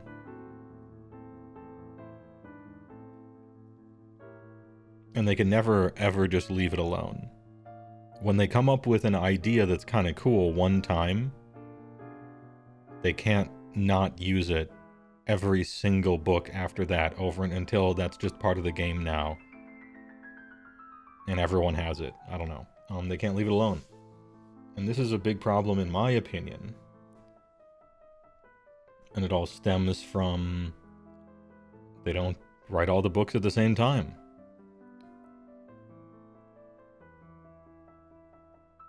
Yeah, the 4-up rally phase, where suddenly everyone just got 4-up rallies.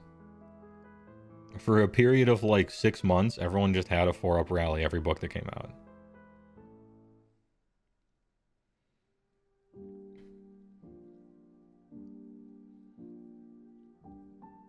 I don't know, I hope somehow the internal pipeline of however the Byzantine maze of pipelines that is inside GW, I don't pretend to know how their hierarchy and system works, but broadly speaking, I would really like it, and the game would be way better if there was the strong, ironclad grip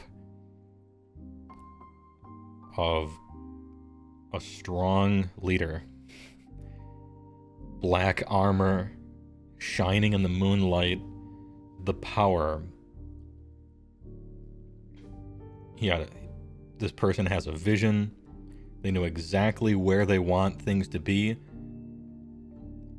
This is how strong something can be. This is how weak something can be. These are the exact mechanics we'll be using. This is the breadth of how far astride we want to go when designing this or that. These are all the keywords we're going to do. We're not coming up with some brand new idea halfway through an edition and now half of the armies have it or not. This is what it is. And this is where we want this army to be, and this is where we want that army to be, and this is where the game should be. It's all decided beforehand. This is the plan. And then as they're making the battle tomes, this Dark Lord in his chaos armor he's got the Eye of Sauron, right? He's looking at all times, and he swoops in during the development phase, and he grabs the book, and he's like, "You're not rising above your station, are you, Battle Tome? You're staying within my clearly you okay, good, all right." Because I have this vision of this is the box the game's in, and everything works as long as it stays in there. All right, we're good, and holds on to that. And then it's my fucking fantasy fairy tale that all the battle tomes come out when the edition does. So you don't have to play with last edition's rules for 2 fucking years. And then you get a battle tome and 5 months later it's 4th edition.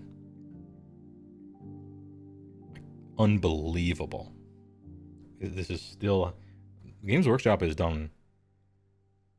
taken mighty strides forward.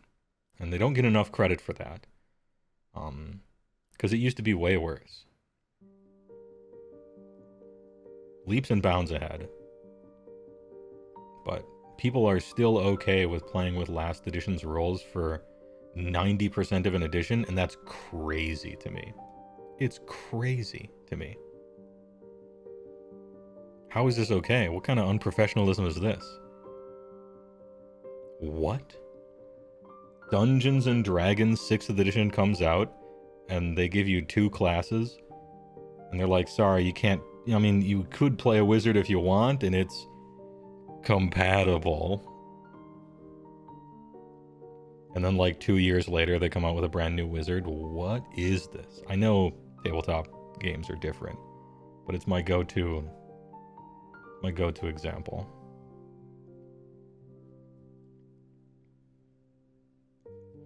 Wish they would just release all the battle tomes at a time. Yeah. That doesn't work very well when you consider the concept of quarters. You know. So there's that. You gotta continuously release stuff forever to maintain interest level and hype and spread your profit out throughout the different quarters and give people time to write the new books because you can't hire even a single fucking extra person in $1 billion company. I get all that. I'm just saying it sucks for the consumer. It just sucks.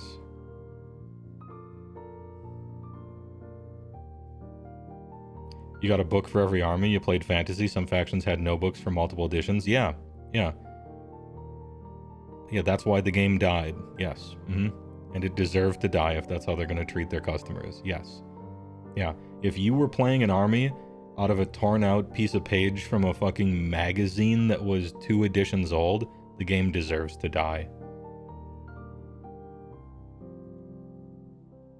And it's kind of amazing they luck-sacked their way into continuously succeeding. But hey, look, we're getting Old World back. AOS is in a pretty good space. Better late than never.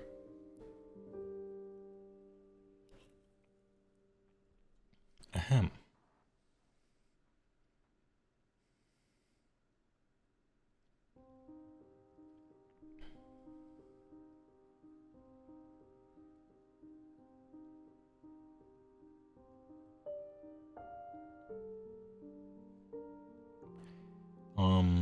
They've been on the treadmill for too long. If they try to stop, they're shooting off the back straight into the wall and then trying to cabinet. I mean, I guess they hope they just condition their customers to deal with it even though it sucks. And every one of their competitors does it better. And they're right. You know, they're financially proven to be correct. Okay. But I'm always gonna bitch about it. And I'll always say it's shit. And in this way, I guess, there you go.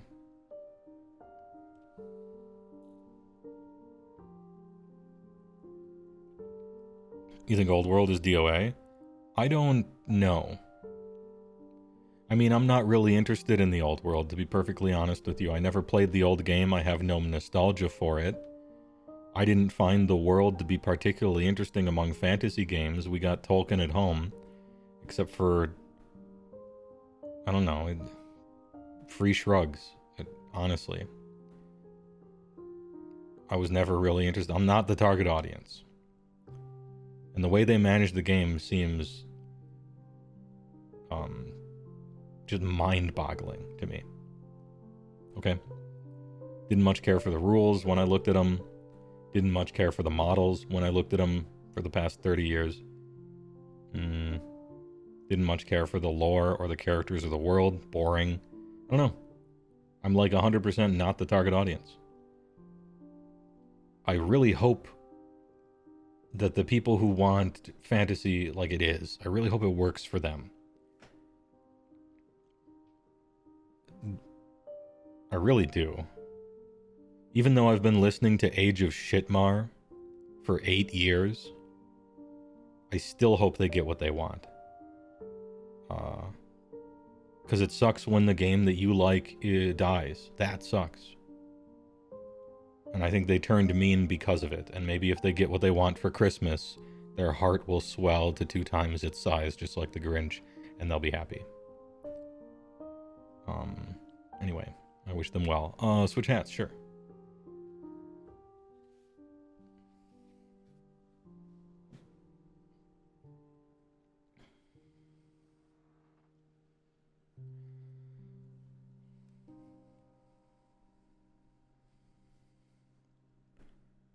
let's see. Oh yeah, geez, I hope I didn't miss. I gotta scroll up and see what other people said before that break. Ahem. Worse, do you think how much the importance of compelling, completing battle tactics has influenced list writing, so you can't use the models you'd like to as often as you'd like? Yeah, because the game is almost entirely based on battle tactics.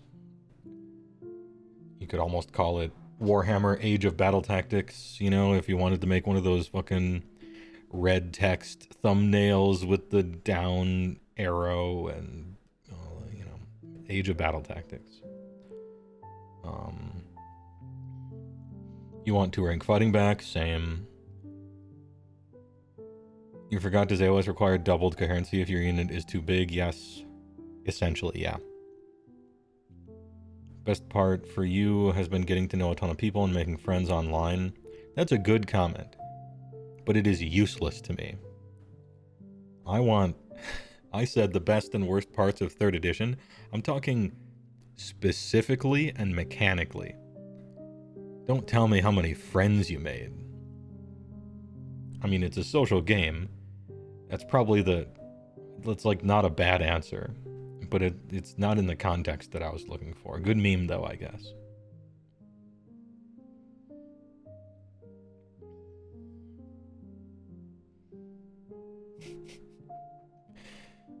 Mechanically speaking, what's the best and worst parts of 3rd edition? I made a lot of friends. Hey, great.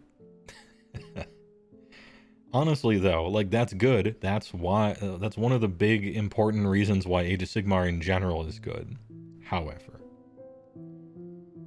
I'm more looking for, like, I actually liked Rally or something like that.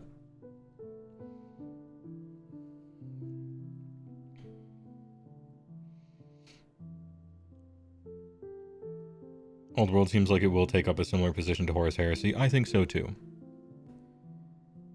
From a company perspective. You were there, it sucked to lose Fantasy and it took a long time for AOS to become good, but we're there now. I think it got good really fast. In the grand scheme of things. How long did it take to get points? A year? Whenever it got points, it actually became a real game. I think it was good even then. It was fucking wacky, but it was good. Anyway. Personal taste, I guess.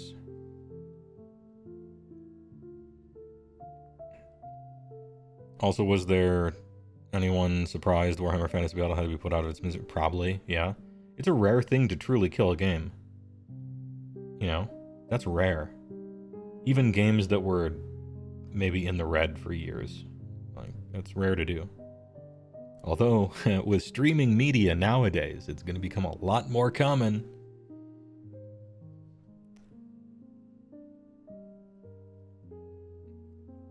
You were just throwing out a different answer? No, it was funny. It was a good one. If you like 2nd edition, AOS was rock solid for sure. Alright, show of hands. Do we have any boomers? Who is booming? Who is already nostalgic? Type 1 in chat if you think 2nd edition literally more fun and better than 3rd edition AOS. Are we already there, or do we have to wait a little while?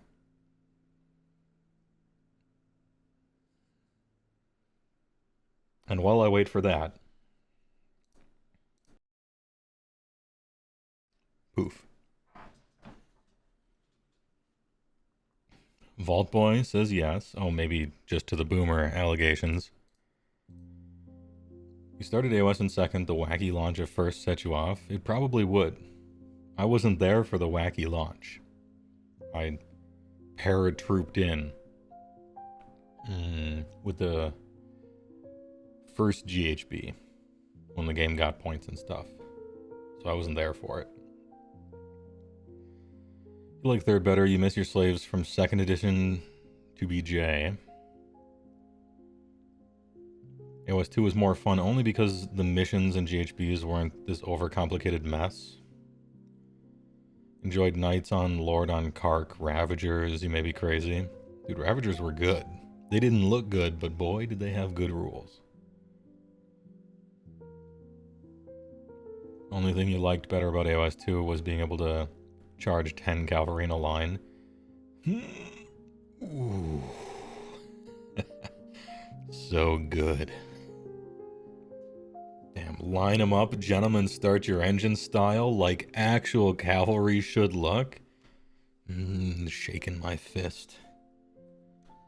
Gentlemen, start your engines. Big. Absolutely huge. So fucking big. I'm sorry, my dude, but you're huge. You're huge. You started this time about 2 years ago. Adepticon was your first tournament, alright. You've had the most fun playing 3's core rules with 2's missions. Interesting. I'm sorry, my dude, but you're huge. What did I what? Okay. Damn, I think you're right. I don't think I have that yet. There's a little bit of the mind-numbing fog of nostalgia creeping in for me a little bit with the just fucking silliness, the combos you could do with first edition rules. A little bit. But I'm not so deluded that I think it was better. And in second edition, it's probably what everybody who plays during that would say. Malign, portents, artifacts. Realm artifacts, dude. It was so good. Building lists was fun in the way that, like, making a magic deck kind of scratches that itch.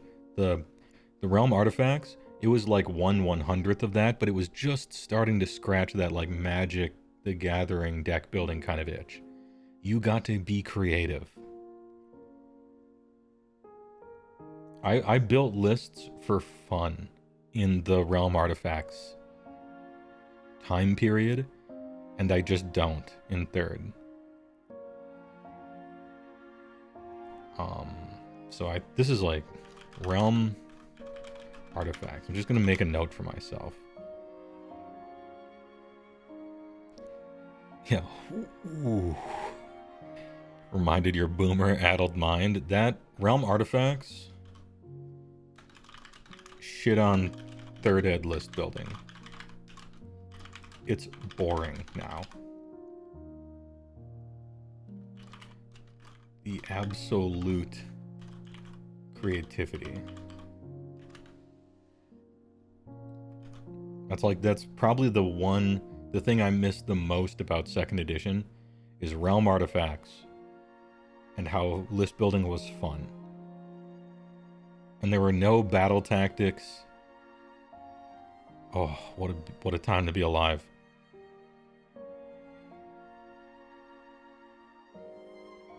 Oh, and yeah, Flosh with a Thuriel amulet. Ooh, excuse me. Ahem. Let me get a towel. Basically, Warhammer Fantasy Battles, AOS really needs to let heroes have options for points like Warhammer Fantasy Battle character creation. I still don't like I still don't like spending 5 points for this piece of war gear, 10 points for that. I still don't like that. Can every foot hero just get some fucking artifact, though? If everyone gets it, it's equal, right? I don't know. Bring back, like, melee artifacts that fucking mattered. Dimensional Blade, the Rend 3 on your, you know... You could even say just foot hero. You could even say, if you wanted to band-aid foot hero stuff, hey, every foot hero gets an artifact. There it is. Like, you're at the parade, you're throwing Tootsie Rolls to the kids. Hey, here you go. -3 rend on your sword with 3 attacks. Who gives a shit, you know? Like, I don't know, man. The Sword of Japan. Oh, how sweet it is. Points are still the road to ruin for magic items. I still think we can... I both like the system of and think we can handle opportunity cost. I still think that's fine. That can cover everything. Also, Thermal Rider Cape, dude. +4 move and flying. Oh, so good. That was the only time Keeper of Secrets was ever really good. I'm kind of kidding.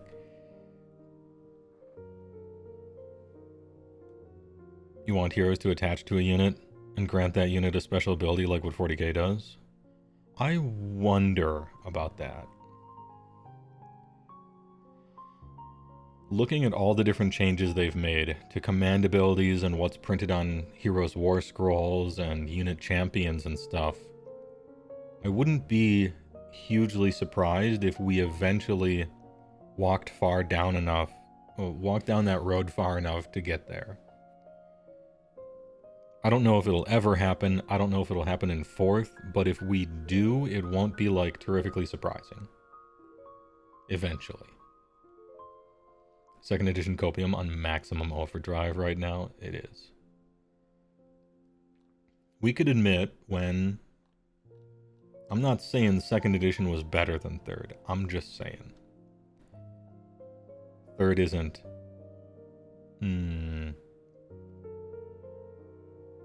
all-encompassingly superior.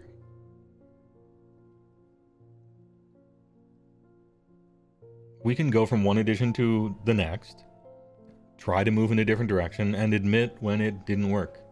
Or admit when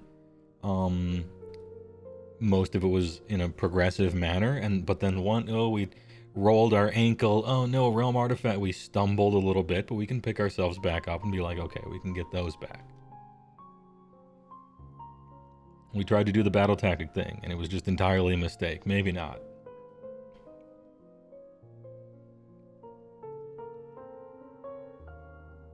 Lookout Sir could work based on if a hero is attached to a unit. I actually hate Lookout Sir. I don't like you simply can't target this thing. I don't like that. Maybe I'm thinking of the tyranny of the minority or something like... What's the word? I think that is, right? Tyranny of the minority. Where... I don't know, in my head I'm like... You have this hero, and he does something so good that you essentially... Like, you can't win unless you kill it. And they're like, you literally can't target it. I don't know. I get, It's like the danger of the giant Death Star that has like one hero in the center of like Jupiter that's just moving across the table, and it's 100% invincible and does 1 trillion damage. And the only way to beat it is by doing that with your army. I don't know. Obviously, that's like a slippery slope, I guess, in a way. But that's the future I fear. The future I fear is, okay, my opponent has a linchpin hero guy, and they've placed him right there. And I have to kill that hero. I have no chance unless I can. And he's just behind 1,200 points of actual model. I can't physically reach him. Well, you could shoot him. Nope, can't shoot, can't target him. Okay. Can I charge? No, you'll just get Unleash Held and you'll die. Okay, well, what the fuck can I do then? Well, you just lose. Easy. But that's way better than somebody's hero dying and their entire army collapsing like a House of Cards. Well, then maybe fucking don't make House of Cards armies that good with a hero that has like 4 wounds and can just get shot. Maybe we could, instead of making heroes untargetably invincible or die to everything and everyone just shoots them, maybe it's somewhere like in the middle. I don't know.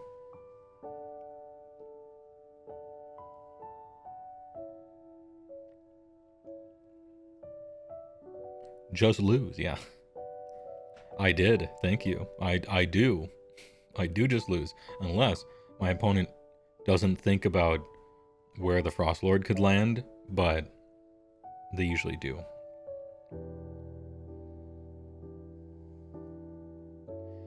You think the problem was always that people just didn't think it was fun to have their heroes get shot? Dude, it's not fun when their hero's ability is so broken that you lose to it any... Like, there's always two sides not having fun in that one, right?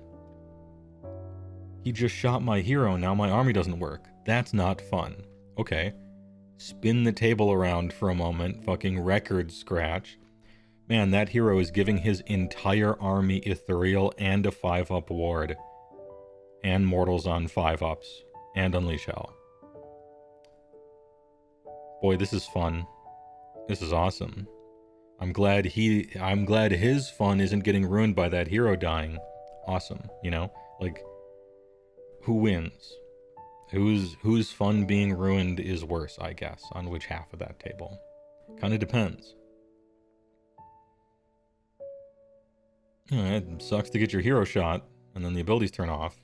I actually think the world where heroes get shot in the brain and the rules turn off is a better world than the entire army 5-up ward, ethereal sphere, 5 free battle tactics, just, you know, literally can't talk. I think that's the worst world, I think. If we have to choose an extreme, which we obviously don't.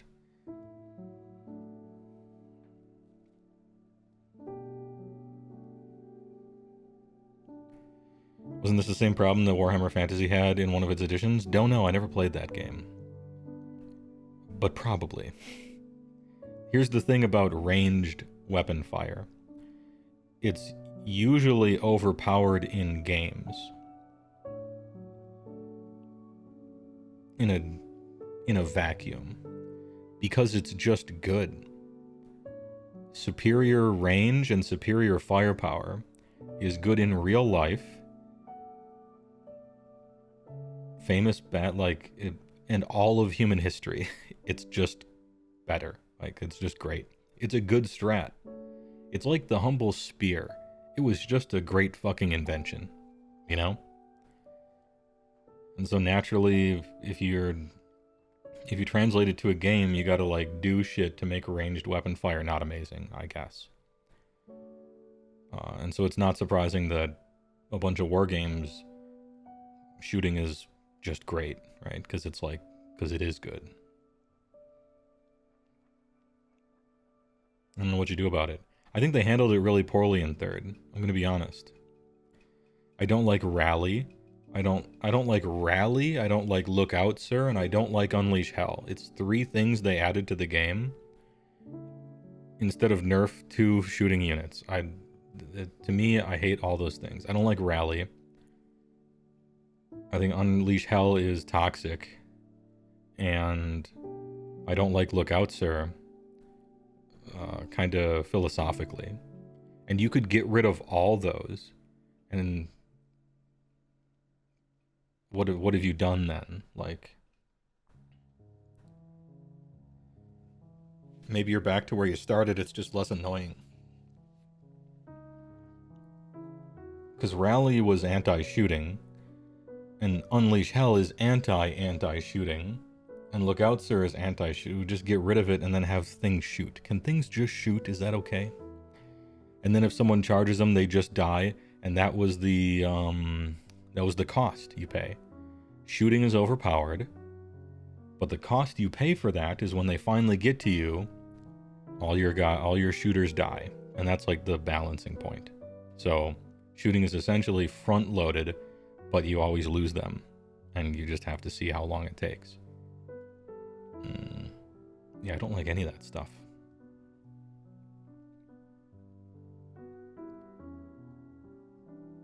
Heroes are expensive, sometimes more than units. Having them taken out like Punk sucks. It does suck. It sucks to have your guys die. It's a deadly game though, right? I don't know. I feel like a unit for 100 points and then a hero for 100 points that makes the unit more than 100 points better is like... The balance is, you take this guy and then you're getting force multiplication above and beyond by a lot. The combination, you know? And so the risk is now you have a linchpin. You got a weak point to try to protect or something like that. Shooting should be countered with more cover, better terrain placement. Yeah, but tournaments aren't going to do that because terrain's expensive. So now how do you fix it? Because, yo, Wombat, what you just suggested is how people in real life solve that, right? Like, remember when I'm talking about all of history? Hey, ranged weapons OP, right? In real life, how did people deal with that? Well, they made trenches. They made trenches, and they tried to, well, okay, we need air superiority, and then when we have that, we can, you know, and so on and so forth, right? So the answer probably is more cover and better terrain placement. But most casual players probably play on tables with almost no terrain at all.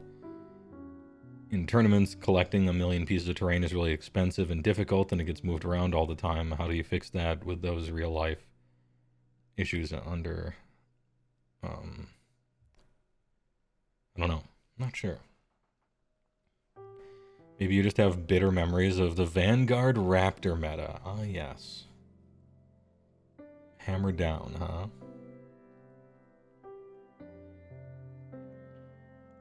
I don't think this video is going to work, guys. It's just going to be me saying get rid of almost everything you added in third. That's not a good look.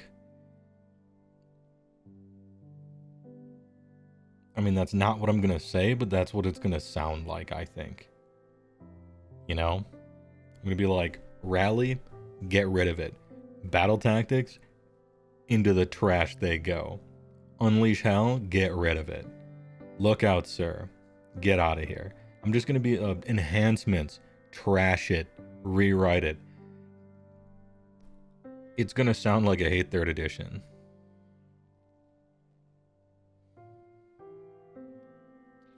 It was bad optics. You got to think about optics. Bodyguard units could replace Lookout, sir. Yeah, they almost have.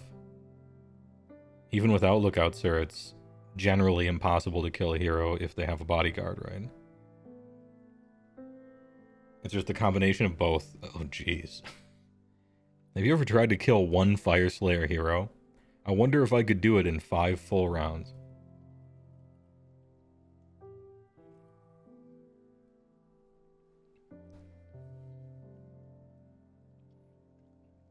Anyway, last call. Specific rule, specific interaction. This was a big deal and it was a good thing. This is a big deal and it was a bad thing. Feedback welcome. Rally should be 1 wound per 6, solves most issues. Just never better than a 6. Sure. Unleash is stupid strong. You managed to kite and kill Belvados with it. Unleash is, yeah. Yeah. I didn't think Unleash was so bad early on, but what I didn't realize was I was playing around Unleash Hell early on, because I'm like, oh, you put Yetis into it first, or you put your 2 Frost Sabers into it. You can pile in to get around it and all that. I thought Unleash Hell was a skill issue, but actually I was just ahead of the curve, and all the shooting armies took a little while to figure out how to play in such a way so that you can't play around Unleash Hell, so you have to get shot. And then I'm like, well, shit, okay, all right.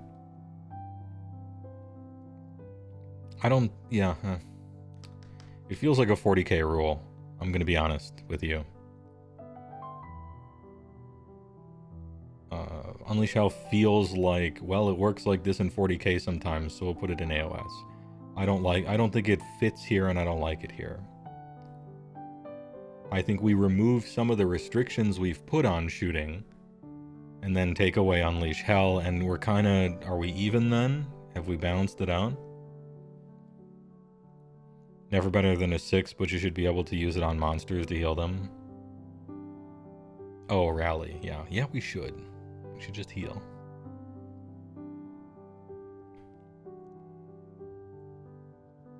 Anyway, yeah, it feels like you're getting 40k in my AOS rules.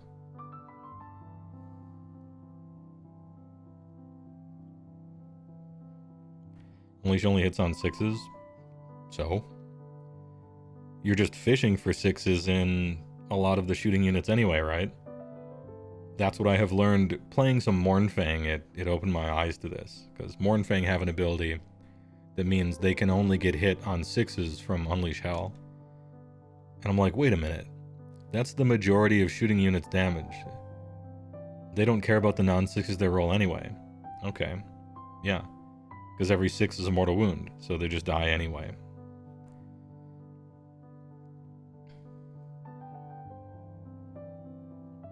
Yeah, kind of weird. Oh, hold on. Super important. We have no idea. You possibly have some idea. Look. Never mind. Forget I said anything. I had to look at the other screen. The new FEC Cavalry are immune to Unleash Hell. Very nice. I think they're just ahead of the curve. In 4th edition, I'm looking forward to the Flesh Eater Court's Cavalry rule being game-wide. Every unit is immune to Unleash Hell. Or maybe, how about every mounted unit is immune to Unleash Hell? How about that? Can we do that one? Meet in the middle.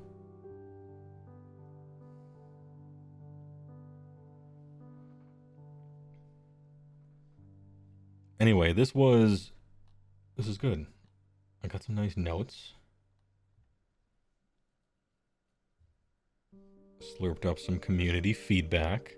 Thanks for watching. I appreciate it. In this new year, imagine. Yeah, Unleash Hell only works on goblins. True. Make Unleash Hell a unit ability rather than a general one. That's how it used to be, and the game was better for it, in my opinion. That would certainly make Cavalry relevant. Cavalry is often relevant. It seems to waffle back and forth between, ooh, we made one cavalry unit too good, so now that's the whole army, you know. I don't know.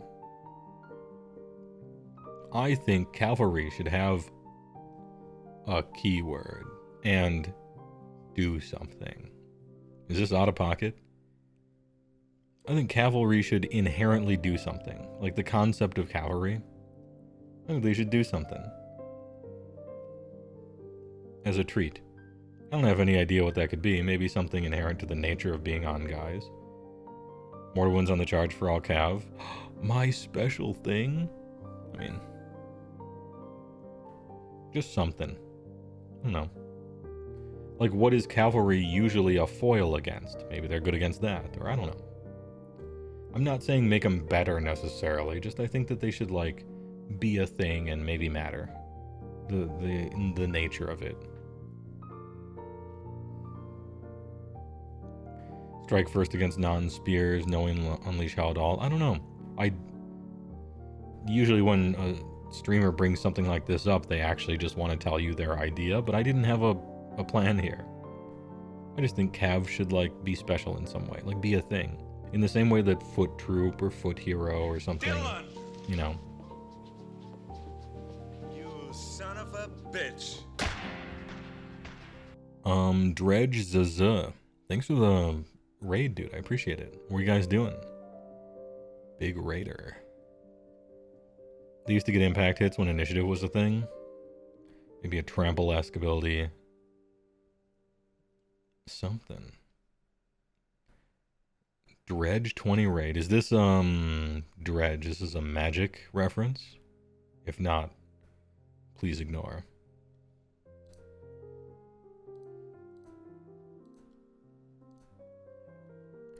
Painting Chaos Knights. Nice. Wait.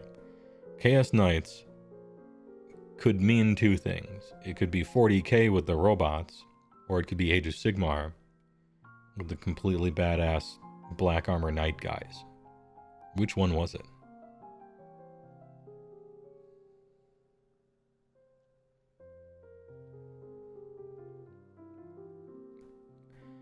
Depending on the unit, mortal wound charges or bonus rend attacks, depending on the army, what works best for flavor. Usually they'll put that on the war scroll for the most part, usually. So they've done that on a case-by-case basis.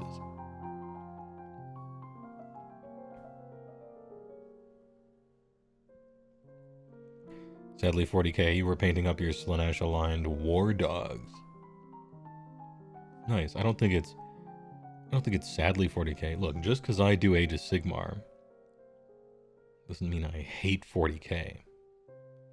I do, but it doesn't mean I have to. No, I'm kidding. I feel like AOS's design angle is leaned against this is the Cav rule and sticks more to independent rules on the unit. Cav does a thing as a departure from the rules design, but I kind of like to go back in that direction. Maybe. It'd be changing a lot, I guess. They are trying to keep it streamlined. Keep those games under 3 hours, right?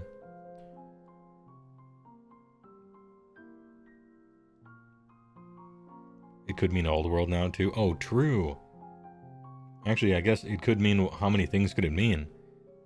It could mean Age of Sigmar, 40k, Horus Heresy, and the Old World. It could mean 4 different games. Although... probably 80% likely it means 40k, 19% likely it means Age of Sigmar, and split down the middle 1% likely it means anything else. At least at this stage.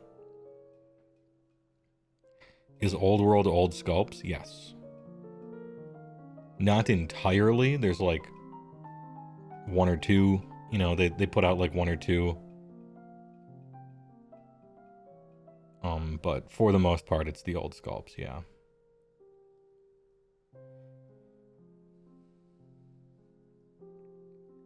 AOS Cav is very unique between flying eels and demon horses. Yeah. It does run the gamut, doesn't it?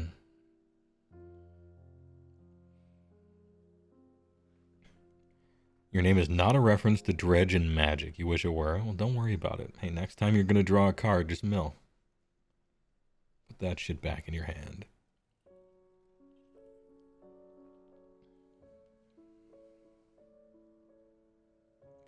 The new sculpts are pretty clearly leftover sculpts that never got released back in the day. I don't know, is that the case? I know that the Bone Dragon is not. Because the sculptor has an Instagram and he was talking about sculpting it recently. I mean, maybe concept art or something, but that's, you know, you can use concept art from whatever. Anyway, Dredge, you picked just the worst time to raid me because I'm almost done.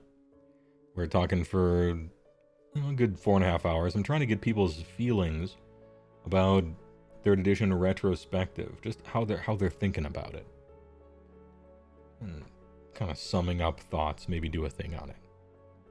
Some feedback, in other words. You're out here building Chaos Warriors for the Dark Gods and cozy stream going on. I appreciate it, Quenchy. Why quench the thirst? Twitch Prime. The Conductor thanks for the Prime. 28 months. This time the streak will work. It did it. 2 months. Let's go. Alright, hey, thanks for the Prime. And, congrats on being free. Speaking of being free, I'm going to set you guys free. I'll find somebody to raid. Because I was raided, and so we passed this forward. Apologies, Dredge. But I appreciate the raid. Hey, join my Discord if you feel like it, and keep painting. Appreciate. But, ooh, the music is picking up. Alright, let's go. Anyway, during the outro, I'm gonna look for somebody to raid, and be nice, but then afterwards, you know, you can leave if you want, but... Played AOS for a while, you say. Both Iron Jaws and Soulblight Gravelords. Stop playing because the only people you could get a game in were super hard. Try hard and sweaty. Oh, it's too bad. I love try hard and sweaty because that's fun. But, you know, if you... You gotta both want that kind of a game. You know what I mean? You gotta be on the same page. I love that shit.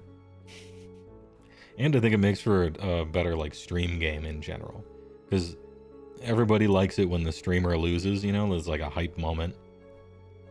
And so when people are gonna play on stream, I'm always like, bring your best shit. It'll be entertaining. If nothing else. Anyway, hey, TY for the raid, I appreciate it. I'm passing it forward. Thanks for watching, everyone. Thanks for the subs and the bits and the primes. I'm gonna see you, Wednesday? Maybe Friday? I got a YouTube video to work on, but we're gonna stream in between them. TY for the data. Stick around during the outro for a raid, and I'll see you next time.